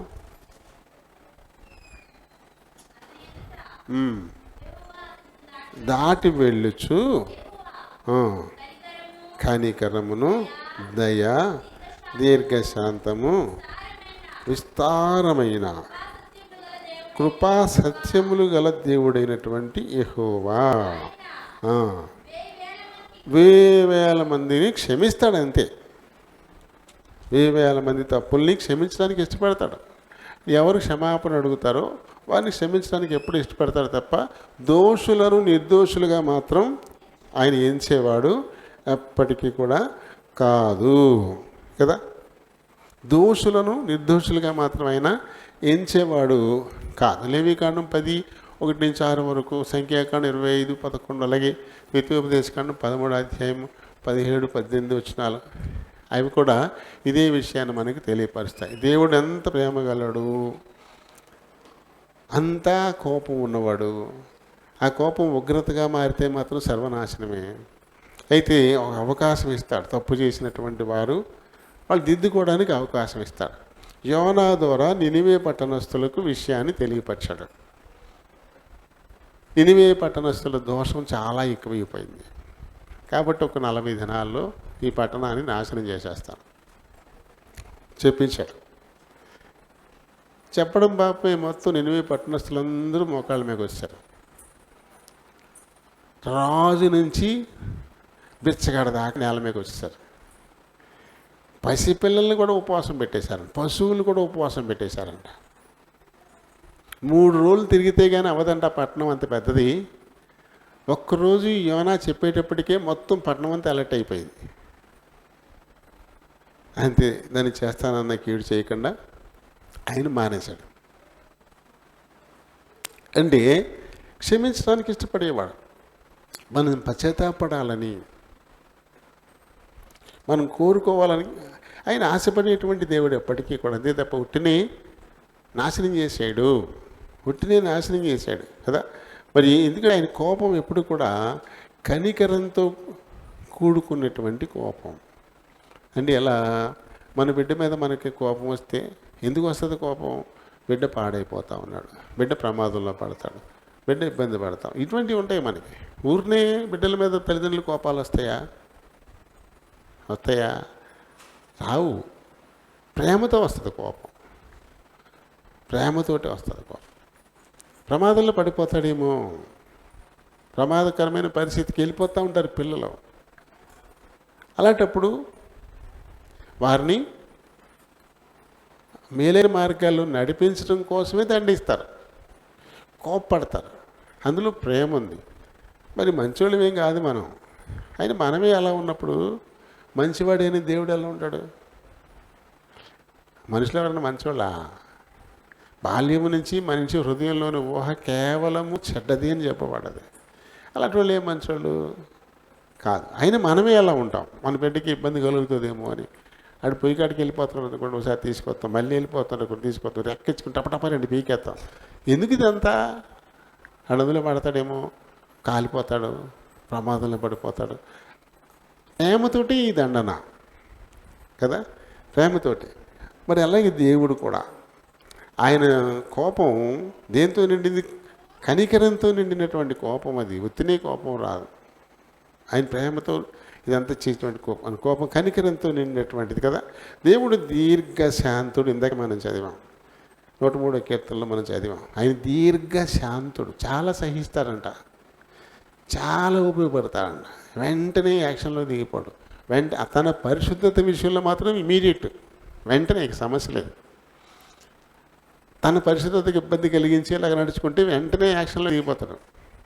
అందుకని తెరిచి చూడగానే 50,070 మంది చచ్చిపోయారు. మందసాన్ని తెరిచి చూడగానే 50,070 మంది చచ్చిపోయారు. పడిపోతుంది ఏమని చేయి చాచి పట్టుకున్న ఉజ్జ అక్కడికక్కడే చచ్చిపోయాడు. ఆయన పరిశుద్ధత విషయంలో మటుకు రాజీ లేదు, వెంటనే రియాక్ట్ అయిపోతాడు. అలా కాకుండా మామూలుగా తప్పులు చేస్తూ ఉంటే అవన్నీ నీతిమంతులు చేయడానికే వారికి దండన ఇచ్చేవాడు, అని ఇబ్బంది పెట్టేవాడు. ఆయన దీర్ఘశాంతుడు కదా. ఇందాక మనం చదివాం 103 కీర్తన 8, అలాగే 145 కీర్తన 8 చదివాం. ఇంకా చూడు, యోవేలు 2వ అధ్యాయము 13వ వచనం.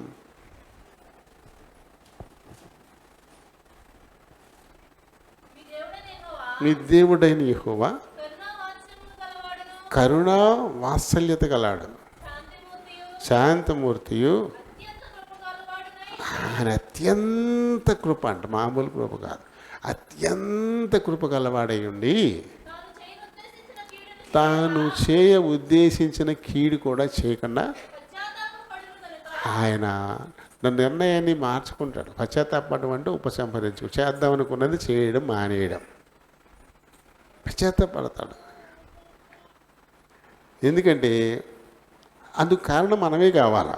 మనం దీనులమై ఆయన క్షమాపణ అడిగి ఆయన పాదాల దగ్గరికి వచ్చేస్తే చేతనన్న కీడు చేయకుండా ఆయన మానేసేటువంటి వాడు అన్నాడు కదా. అలాగే యోనా 4:2 మనం అదే జరిగింది చూసాం, ఇందాక చెప్పేసుకున్నాం కదా. నహూము 1వ అధ్యాయము 3వ వచనం. నహూము, యెహోవా దీర్ఘశాంతుడు, ఆయన దోషులను నిర్దోషులుగా ఎంచడు ఎప్పుడు కూడా. ఇది మనం గుర్తుపెట్టుకోవాలి ఎప్పుడు కూడా. ఆయన కనికరం గలడు, ప్రేమ గలడు కదా. నేనెంత దుర్మార్గంగా నడుచుకున్నా, నేనెంత పాపంగా దోషంతో నిండిపోయినా నన్ను ఏమీ చేయడు అని అనుకోవడానికి లేదు. దోషి పశ్చాత్తాపడితే క్షమించడానికి ఇష్టపడతాడు తప్ప ఉత్తినే దోషాన్ని తుడిచేయడు, ఉత్తినే తుడిచేయడు. నువ్వు పశ్చాత్తాపడాలి, పడితేనే. ఎప్పుడైతే పశ్చాత్తాపడతామో అప్పుడు వెంటనే దాన్ని తుడిచేస్తాడు. ఆ విషయాన్ని కూడా మనం గుర్తుపెట్టుకోవాలి. తర్వాత ఆయన నిత్యము కోపపడేవాడు కూడా కాదు. ఆయన నిత్యము కోపపడితే ఉంటామా మనం? ఆ మందసాన్ని తెలిసినప్పుడు కానీ చాలా కోపం వచ్చింది, తక్షణం 50,070 మంది చచ్చిపోయారు. అలాగే నిత్యము కోపడితే ఇక జనం ఉంటారు ఆ భూమి మీద, ఇక మనుషులే ఉండరు. కాబట్టి నిత్యము కోపపడేవాడు కాదు. 30వ కీర్తన 5వ వచనంలో కీర్తనకారుడు చెప్తారు చూడండి. ఆయన కోపము అదే అంటే నిమిషం. నిత్యము కోప్పడేవాడు కాదు, ఆయన కోపం నిమిషమే అంట. ఆయన దయ మన ఆయుష్కాలం అంతా. ఆయన దయ అయితే మనం భూమి మీద ఉన్నంతకాలం ఉంటుందంట. ఆయన కోపం మాత్రం ఒక్క నిమిషమే. అది ఆయన లక్షణం అది కదా. ఆయన కోపం నిమిషం మాత్రమే. ఇంకా చూద్దాం, యెషయి 12:1. మీరు ఇలాగందరూ, యెహోవా నీవు నా మీద కోపపడితివి, నీ కోపము చల్లారెను. చల్లారిపోతుంది ఆయన కోపం. నిమిషం మాత్రమే చల్లారిపోతుంది. కోపం వస్తే అలానే ఉండిపోదు. అలానే ఉండిపోతే క్రోధం అయిపోద్ది, అది ఉగ్రత అయిపోద్ది. ఉగ్రత వచ్చేసిందంటే ఇంకా సర్వనాశనం అయిపోయే పరిస్థితి.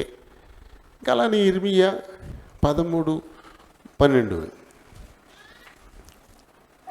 కాబట్టి నీవు వారితో చెప్పాల్సిన మాట ఏదంటే, ఇశ్రాయేలీయుల దేవుడని యెహోవా ఇలా సెలవిస్తూ ఉన్నాడు. ఆ ప్రతి సిద్ధి కూడా ద్రాక్షారసంతో నింపబడాలా. ప్రతి సిద్ధియు అని అనిన ఎడల వారితో ఈ మాట చెప్పు. యెహోవా సెలవిచ్చేది ఏంటంటే, అందరినీ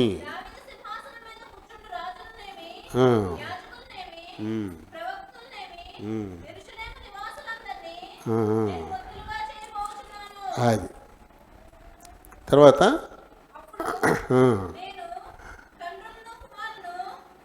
ఏమన్నా ఎక్కడైతే చదివించుకెళ్ళిపోతున్నారు అదేనా? 13:12 కదా, 13:12 కదా. ఈ మాట చెప్పుము. యెహోవా సెలవిచ్చేది ఏంటంటే, ఈ దేశ నివాసులను అందరినీ దావీదు సింహాసనం మీద కూర్చుండు రాజులనేమి, యాజకులనేమి, ప్రవక్తలనేమి, యెరూషలేము నివాసులను అందరినీ నేను మొత్తులుగా చేయబోతున్నాను. అప్పుడు నేను తండ్రులకు కుమారులు అందరికీ ఏకముగా ఒకరి మీద ఒకడు పడద్రోయబడని యెహోవా సెలవిచ్చున్నాడు. వారిని కరుణింపను, శిక్షింపకపోను, వారి ఎడల జాలి పడక నేను వారిని నశింప చేతును. ఇంత తీవ్రమైనటువంటి పరిస్థితి. అయితే దాన్ని అదుపు చేసుకునేటువంటి దేవుడు ఆయన. మనం ఇప్పుడు ఇందాక మందసాన్ని తెరిచినప్పుడు చాలా తీవ్రమైన కోపం, మందసాన్ని పట్టుకున్నప్పుడు చాలా తీవ్రమైన కోపం. అలా ఇక్కడ కూడా చాలా తీవ్రమైన కోపాన్ని ప్రదర్శిస్తే ఎలా ఉంటుందో ఇర్మియా ద్వారా కూడా ఇక్కడ చెప్పాడు.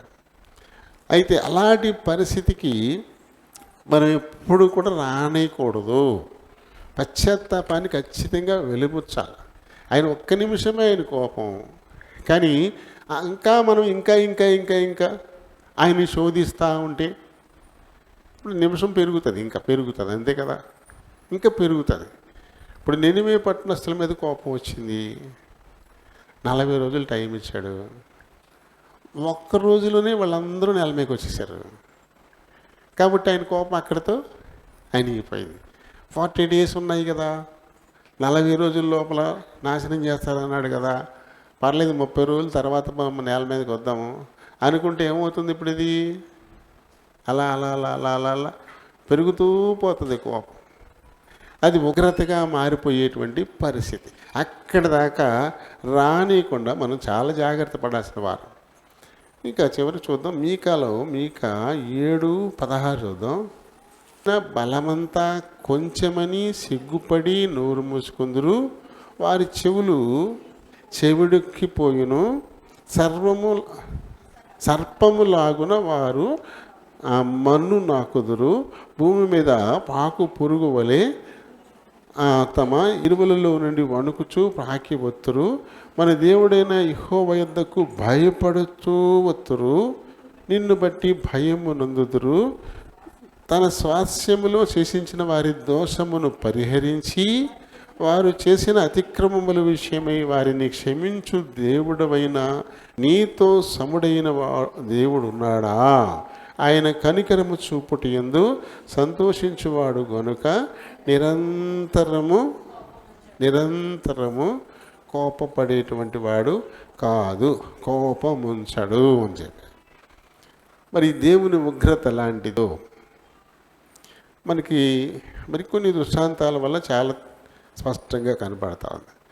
దేవుని కోపం హేబేలు హత్యకు ప్రతీకారం ఎలా వచ్చింది? ఒకని జాతి యావత్తు దేశదిమ్మర్లు అయిపోయేలా చేసేసింది. అది చంపలేదు, కానీ దానికంటే కూడా చాలా తీవ్రమైనటువంటి పరిస్థితి. వాళ్ళ బతుకులు ఇంకా అలానే ఉండిపోయారు. అదో రకమైనటువంటి కోపం. ఆ తర్వాత కొత్త నిబంధనలోకి వస్తే కేవలం వేషధారణను మాత్రం కనపరచడం. కయ్యూను వేషధారణనే కదా చూపించాడు. హేబేలుకు ఉన్నటువంటి యథార్థత లేదు. హేబేలు చేస్తున్నాడు కాబట్టి నేను అన్నాడు తప్ప అతని హృదయంలో నుంచి వచ్చినటువంటి కోరిక అయితే కాదది. దేవునికి నేను సమర్పణని ఇవ్వాలి అని అనుకోలే. హేబేలును చూసి చేశాడు అంతే. అంటే ఏంటి? వేషధారణ. హేబేలు వలె తను కూడా నటించాడు. అయితే దేవుడు దాన్ని సహించడం అనేది వాస్తవం. అందుకని అతను ఏం చేశాడు? దేశదింబరణ చేసేసాడు. ఇంకా తర్వాత ఒక ఉదాహరణ తీసుకొచ్చాడు మనకి. అంజూరపు చెట్టు ఉదాహరణ తీసుకొచ్చాడు. ఈ చెట్టు విశ్వాసి అనబడే వారికి సాదృశ్యం. కొంతమంది విశ్వాసుల్లో కొంతమంది యథార్థంగా ఉంటారు, కొంతమంది యథార్థంగా ఉన్నట్టు నటిస్తారు. అది దేవుడికి తెలియదా? యథార్థంగా ఉన్నట్టు నటించేటువంటి వారిని ఇతరులు చూసి ఏమనుకుంటారు? నిజంగా యథార్థవంతుడు, మంచి విశ్వాసి అనుకుంటారు. వారిలో ఆత్మఫలాలు వెతుకుతారు. యథార్థవంతుడు అతనిలో ఏం కనపడాలా? ప్రేమ కనపడాలా? ఆత్మఫలాలు ఉన్నాయి కదా. గలతీ 5:22 నుంచి ప్రేమ, సంతోషం, సమాధానం, దీర్ఘశాంతం, దయాళుత్వం, మంచితనం, విశ్వాసం, సాత్వికం, అసహనిగ్రహం. 9 లక్షణాలు ఉన్నాయి కదా.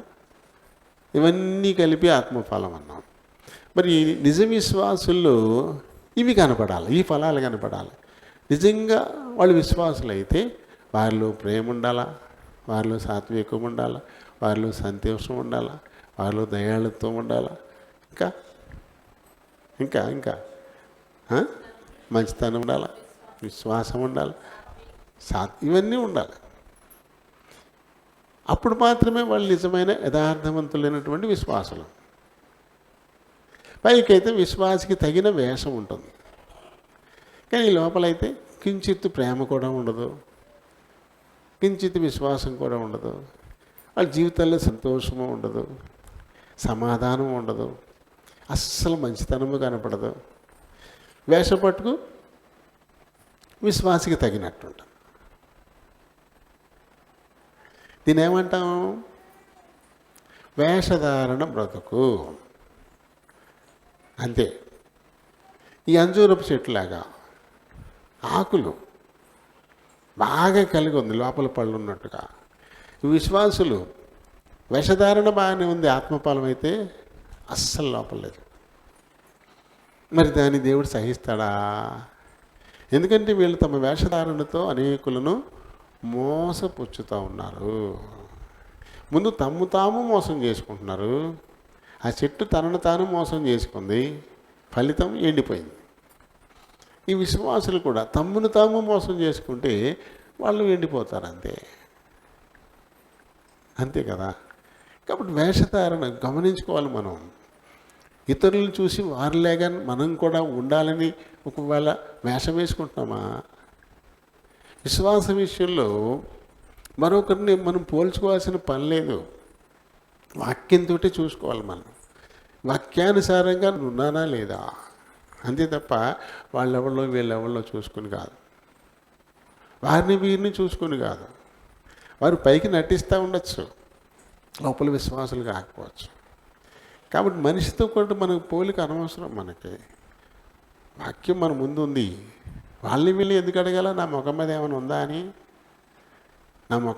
ఉందా అని వాళ్ళని వీళ్ళని ఎందుకు అడగాలి? యథార్థంగా చెప్తారంటవా? అందరూ చెప్పరు. అయితే అర్థం చెప్పుద్ది ఏమైనా ఉందో స్పష్టంగా. అలాగే ఆధ్యాత్మిక జీవితంలో మనలో లోపాలని చూపించేది వాక్యే. దీనిలో చూసుకోండి, ఈ ప్రకారంగా నేనున్నానా?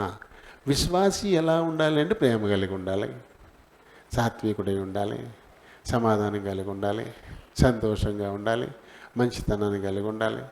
ఉన్నాయి కదా లక్షణాలు.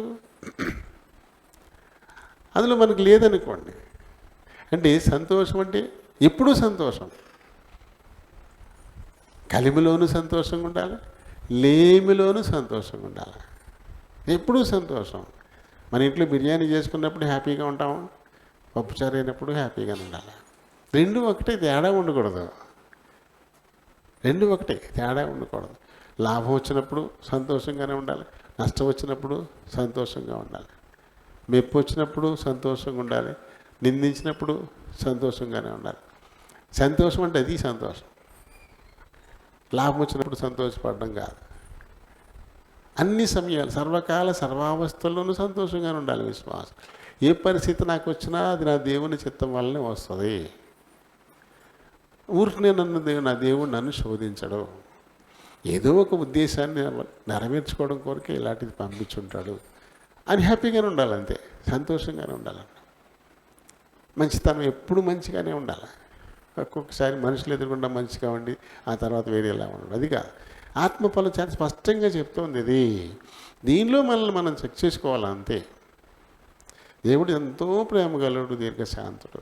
ఉత్తినే మనల్ని ఆయన ఎందుకు ఉత్తినే బాధించడు అసలు. ఆయన ఎందుకు బాధిస్తాడు? ఉత్తినే అస్సలు బాధించడు.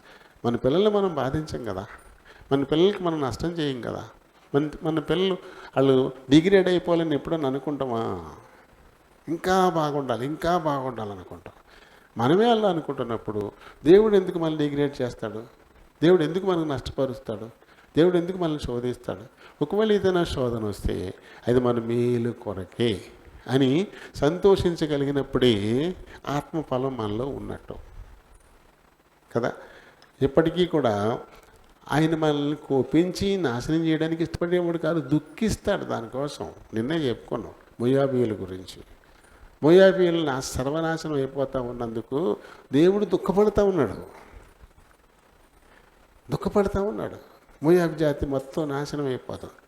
కారణం ఏంటంటే దేవుని కంటే తనను హెచ్చించుకుంది మోయాబు జాతి. దేవుడి కంటే తాను హెచ్చించుకుంది. అందు గురించి దేవుడు సమూల నాశనం, అతి స్వల్పం శేషం అన్నాడు.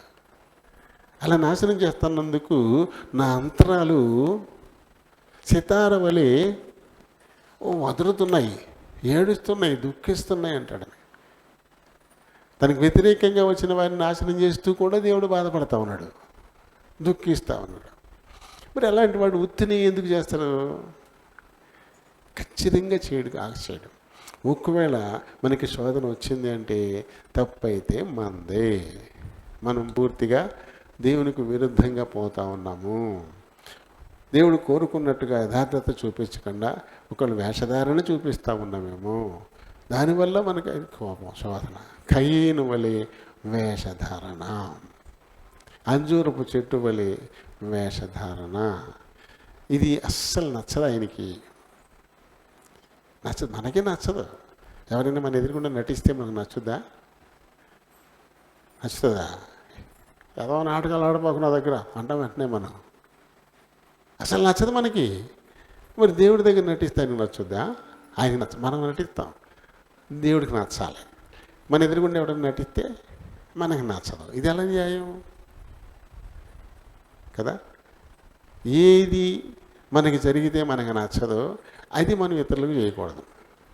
చక్కగా ఒక కవిగారు చెప్తారు, ఒరులేయవియొనరించిన నరవర అప్రియము తన మనంబునకగు తానురులకునవి సేయకునికి అంటాడు.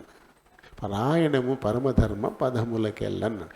ఊరులు ఇతరులు ఏం చేస్తే మనకు నచ్చదో అది మనం ఇతరులకు చేయకుండా ఉండడమే ధర్మం అంటాడు, అంతే. కానీ మనం దీన్ని రివర్స్లో మనం చెప్పుకుంటాం. ఇతరులకు నేను ఏదైనా చేస్తాను కాక వాళ్ళు నాకు ఏది చేయకూడదు. ఇతరులని ఎవరినైనా నేను నిందిస్తాను, వాళ్ళు నన్ను నిందించకూడదు. ఇది ఎక్కడ న్యాయం కదా? న్యాయం కాదు కదా. కాబట్టి దేవుడు మనం నాటకాలు ఆడటానికి ఇష్టం ఉండదు. నాటకం అంటే వేషధారణే కదా, మనకు ఆల్రెడీ నచ్చదు అది. కాబట్టి దేవునికి అస్సలు నచ్చదు. మనం వేషధారణ బతుకులు వద్దు. వేషధారణ బతుకులు శాపగ్రస్తమైనవి. ఒక్క రాత్రిలోనే ఎండిపోయిన అంజూరపు చెట్టులా అయిపోతుంది మన పరిస్థితి. ఒక్క రాత్రిలోనే తెల్లారిసరికి వేళ్ళు మొదలుకొని మొత్తం మారిపోతున్నాడు. మన లైఫ్ మొత్తం మారిపోతుంది వేషధారణ బతుకు. ప్రియమైనటువంటి సహోదరి సహోదరులారా, దేవుడు ఎంతో ప్రేమ కలవాడు. కేవలం ఆయన నీతిని స్థాపించడం కొరకు మాత్రమే ప్రయత్నం చేస్తాడు. అందుకొరకు దీర్ఘశాంతం వహించేటువంటి వాడు. కానీ అటువంటి ఆయనే మన మీద తన క్రోధాన్ని ప్రదర్శించేలా మనం నడుచుకుంటే అది చాలా తీవ్రం, చాలా తీవ్రం. మందసాన్ని తెరవడంతో 50,000 70 మంది చచ్చిపోయారు ఒకేసారి. ఎంత తీవ్రమో చూడండి, ఎంత తీవ్రం. ఆ కోపాన్ని మన మీద ప్రదర్శించడానికి ఆయన ఎప్పుడు ఇష్టపడ్డాం. దీర్ఘ శాంతుడు. ఆయన పవిత్రతకు విఘాతం కలిగేలా మనం నడుచుకుంటేనే ఇబ్బంది. మిమ్మును బట్టే కదా నా నామం అన్ని జనుల మధ్య దూషింపబడుతోంది. మనల్ని బట్టి దేవుని నామం అన్ని జనుల మధ్య దూషింపబడితే ఆయన కోపం రేగదా మరి? కదా, దీన్ని మనం ఆలోచించుకోవాలి. మనల్ని బట్టి దేవుని నామం ఘనపరచబడాలి. నన్ను ఘనపరచు వానిని నేను ఘనపరుతును. ఆయన మాట తప్పడం. సర్వకాల సర్వావస్థల్లో దేవుని నామం నీ ద్వారా నా ద్వారా ఈ లోకంలో మహిమపరచబడాలా. ఆయన నీతి కార్యాలు మన ద్వారా ఈ లోకంలో వెల్లడి కావాలా. ఆయన చాచిన దక్షిణహస్తం చేసేటువంటి అద్భుత కార్యాలు ఈ లోకంలో మన ద్వారానే వెల్లడి కావాలా. మనమే సాధనాలం, మనల్ని సాధనాలుగా నియమించాడు ఈ లోకంలో. అవి మన ద్వారానే వెల్లడి కావాలా కదా. అందుకు విఘాతం కలిగేలా మనం నడుచుకుంటే వేషధారణ బ్రతుకు, దాన్ని ఆయన సహించేవాడు కాదు. కాబట్టి ఎలా ఉన్నామో మనం ఈ వాక్యమనే అర్థంలో మనల్ని మనమే చూసుకుందాం. వారిని వీరిని చూడద్దు, వారిని వీరిని సలహా అడగద్దు. మానవుడు ఎవరు మంచోడు కాదు, ఎవరు మేలైన సలహా నీకెవరు. ఉన్నది ఉన్నట్టుగా స్పష్టంగా నీకు చూపించగలిగేది దేవుని వాక్యం అనేటువంటి ఈ అర్థం. దీనిలో చూసుకోండి, ఆత్మ ఫలాలు చెక్ చేసుకోండి. నేను ఆచారం, ఒక సంప్రదాయం, ఒక పద్ధతి అని నేను కలుగున్నాను. అయితే దేవుడు ఫలం ఎదిగితే నాలో ఆత్మ ఫలం ఉందా? గలతీ 5:22 వచనాన్ని చదువుకుంటూ ఇవి నాలో ఉన్నాయా? ప్రేమ ఉందా నాలో? సంతోషం ఉందా నాలో? సమాధానం ఉందా నాలో? మంచితనం ఉందా నాలో? సాత్వికం ఉందా నాలో? విశ్వాసం ఉందా నాలో? ఆశ నిగ్రహం, కోరికలు నిగ్రహించుకునే స్వభావం నాలో ఉందా? ఇవి ఒకసారి మనం వీటిని ఎదుగుతాడు మనలో. అక్కడ అంజూరపు చెట్టు దగ్గరికి వెళ్ళి అంజూరపు పళ్ళు వెతికాడు. ఓ విశ్వాస దగ్గరికి వచ్చి ఈ ఆత్మఫలం వెతుకుతాడు దేవుడు. పైకైతే విశ్వాసకి తగిన వేషధారణ నుండి ఈ ఫలం కనుక లేకపోతే మన బతుకులు శాపగ్రస్తమైపోతాయి. దేవుడు శపించడానికి ఇష్టపడేవాడు కాదు, కానీ మనమే మన ప్రవర్తన అది సరి చేసుకోకపోతే ఖచ్చితంగా ఆయన దండించడానికి కూడా వెనుకాడువాడు ఆయన కానే కాదు. సద్దేవుడి మాటల్ని దీవించిన గాక. Praise the lord. ప్రేమ కలిగిన మా ప్రియ పరలోకపు తండ్రి, కృపా సత్య సంపూర్ణుడు అయిన మా దేవా, వందనాలు, స్తోత్రాలు. మీ కృప చొప్పున ఇంతవరకు మా మధ్య నుండి మాకు నేర్పించిన ఆత్మీయ సత్యాలను బట్టి హృదయపూర్వకంగా మిమ్మల్ని స్తుతిస్తూ ఘనపరుస్తున్నాను. ఆయన మీ కోపం, మీ ఉగ్రత అతి భయంకరమైనటువంటివి. ఆయన వాటికంటే మీ ప్రేమ చాలా లోతైనది. భూమి మీద నీతిని స్థాపించడానికే మీరు కోపాన్ని ప్రదర్శిస్తారే తప్ప ఎవరిని నాశనం చేయాలని అయితే కాదు. మీ పవిత్రతకు విఘాతం కలిగించేలా, మీ నామం అన్ని జనుల మధ్య దూషింపబడేలా ఎవరు నడుచుకున్నా వారిని మీరు నిర్దోషులుగా ఎంచేవారు ఎప్పటికీ కాదు. ఒకవేళ వాళ్ళు పశ్చాత్తాపడితే, క్షమాపణ కోరితే, క్షమించడానికైతే మీరు ఎప్పుడూ ఇష్టపడేటువంటి దేవుడై ఉన్నారు. ఆయన మరి అంజూరపు చెట్టు దగ్గర మీరు ఫలాలు వెతికిన రీతిని విశ్వాస దగ్గర ఆత్మ ఫలాన్ని మీరు వెతికేవారుగా ఉన్నారు. అంజూరపు చెట్టు పండ్లు కలిగి ఉన్నట్టుగానే ఆకులను కలిగి ఉంది, కాబట్టి మీరు వెదికి ఫలాలు లేని ఆ పరిస్థితిని చూసి అది మోసం చేస్తుంది, అది వేషధారణ కలిగి ఉందని దాన్ని మీరు శపించారు. రాత్రిలోనే అది మాడిపోయింది వేరుతో సహా. అలాగే నాయన మేము విశ్వాసులుగా పైకి కనబడుతూ ఒక విశ్వాసికి ఉండాల్సినటువంటి లక్షణమైన ఆత్మఫలం కనుక లేకపోతే, పైకి వేషధారణ మాత్రమే విశ్వాసలా ఉంటే అటువంటి వారిని కూడా మీరు మరి శపించేటువంటి వారిగా ఉన్నారు. అది కూడా మీరు ఎంతో దుఃఖంతో బాధతోనే చేస్తారు. కాబట్టి నాయన ప్రతి వారం కూడా మా ఆత్మీయ స్థితిని ఈ వాక్యపు వెలుగులో, వాక్యమని అద్దంలో మరి జాగ్రత్తగా వెతుక్కుని సరి చేసుకునేలా సహాయం చేయండి అని వేల మందిని క్షమించి కృప చూపించడానికి ఇష్టపడేటువంటి వారు మీరు తప్ప దోషులను నిర్దోషులుగా మీరు ఎంచేవారు కాదని సంగతిని ప్రతి వారు గుర్తెరిగిన ఆయన అవున్న పరిస్థితిని తాము చాలా జాగ్రత్తగా చెక్ చేసుకోవడానికి సహాయపడమని కోరుచు బ్రతిమాలుకుంటున్నాను. నమ్మదగిన దేవా, మీరు దీర్ఘశాంతులు తండ్రి. ఎవ్వరూ నశించిపోకూడదు, అందరూ కూడా మారు మనసు పొందాలా, అందరూ కూడా యథార్థంగా ఉండాలా, అందరూ కూడా మీ ప్రేమను లోకానికి పంచాలా, ఆ రీతిగా మీ యొక్క లక్షణాలు మీ మీద ప్రతిఫలించేలా విశ్వాసులే మసులుకోవాలనేటువంటి సత్యాన్ని మీరు మాకు తెలియపరుస్తున్నారు. ఆ ప్రకారంగా ప్రతి వారు నడుచుకునేలాగాను సహాయం చేయండి. ముందున్నటువంటి కార్యక్రమాన్ని కూడా మీ చేతులుగా అప్పగించుకుంటున్నాను. మా ప్రియులు ఆరాధించిపోతున్నారు. మీరు ఆత్మయ్య ఉన్నారు కనుక ఆత్మతో సత్యముతో ఆరాధించులాగాను సహాయం చేయమని ప్రభువును రక్షక స్తోత్రాలు. మరి నా గొంతు సరిలేదు, ఇంతసేపు నిలబడి నేను మాట్లాడతానని అనుకోలేదు. ఆయన మీరు అడిగిన రీతిని నాకు తక్షణ సహాయం అందించి ఏ విధమైన ఆటంకం లేకుండా ఈ స్వరాన్ని మీరు వాడుకున్నందుకు మీకు కృతజ్ఞతను తెలియపరుచుకుంటూ ప్రభువును రక్షకునైనా యేసునామని అడిగి వేడుకుంటున్నాను మా పరమ తండ్రి. ఆమేన్.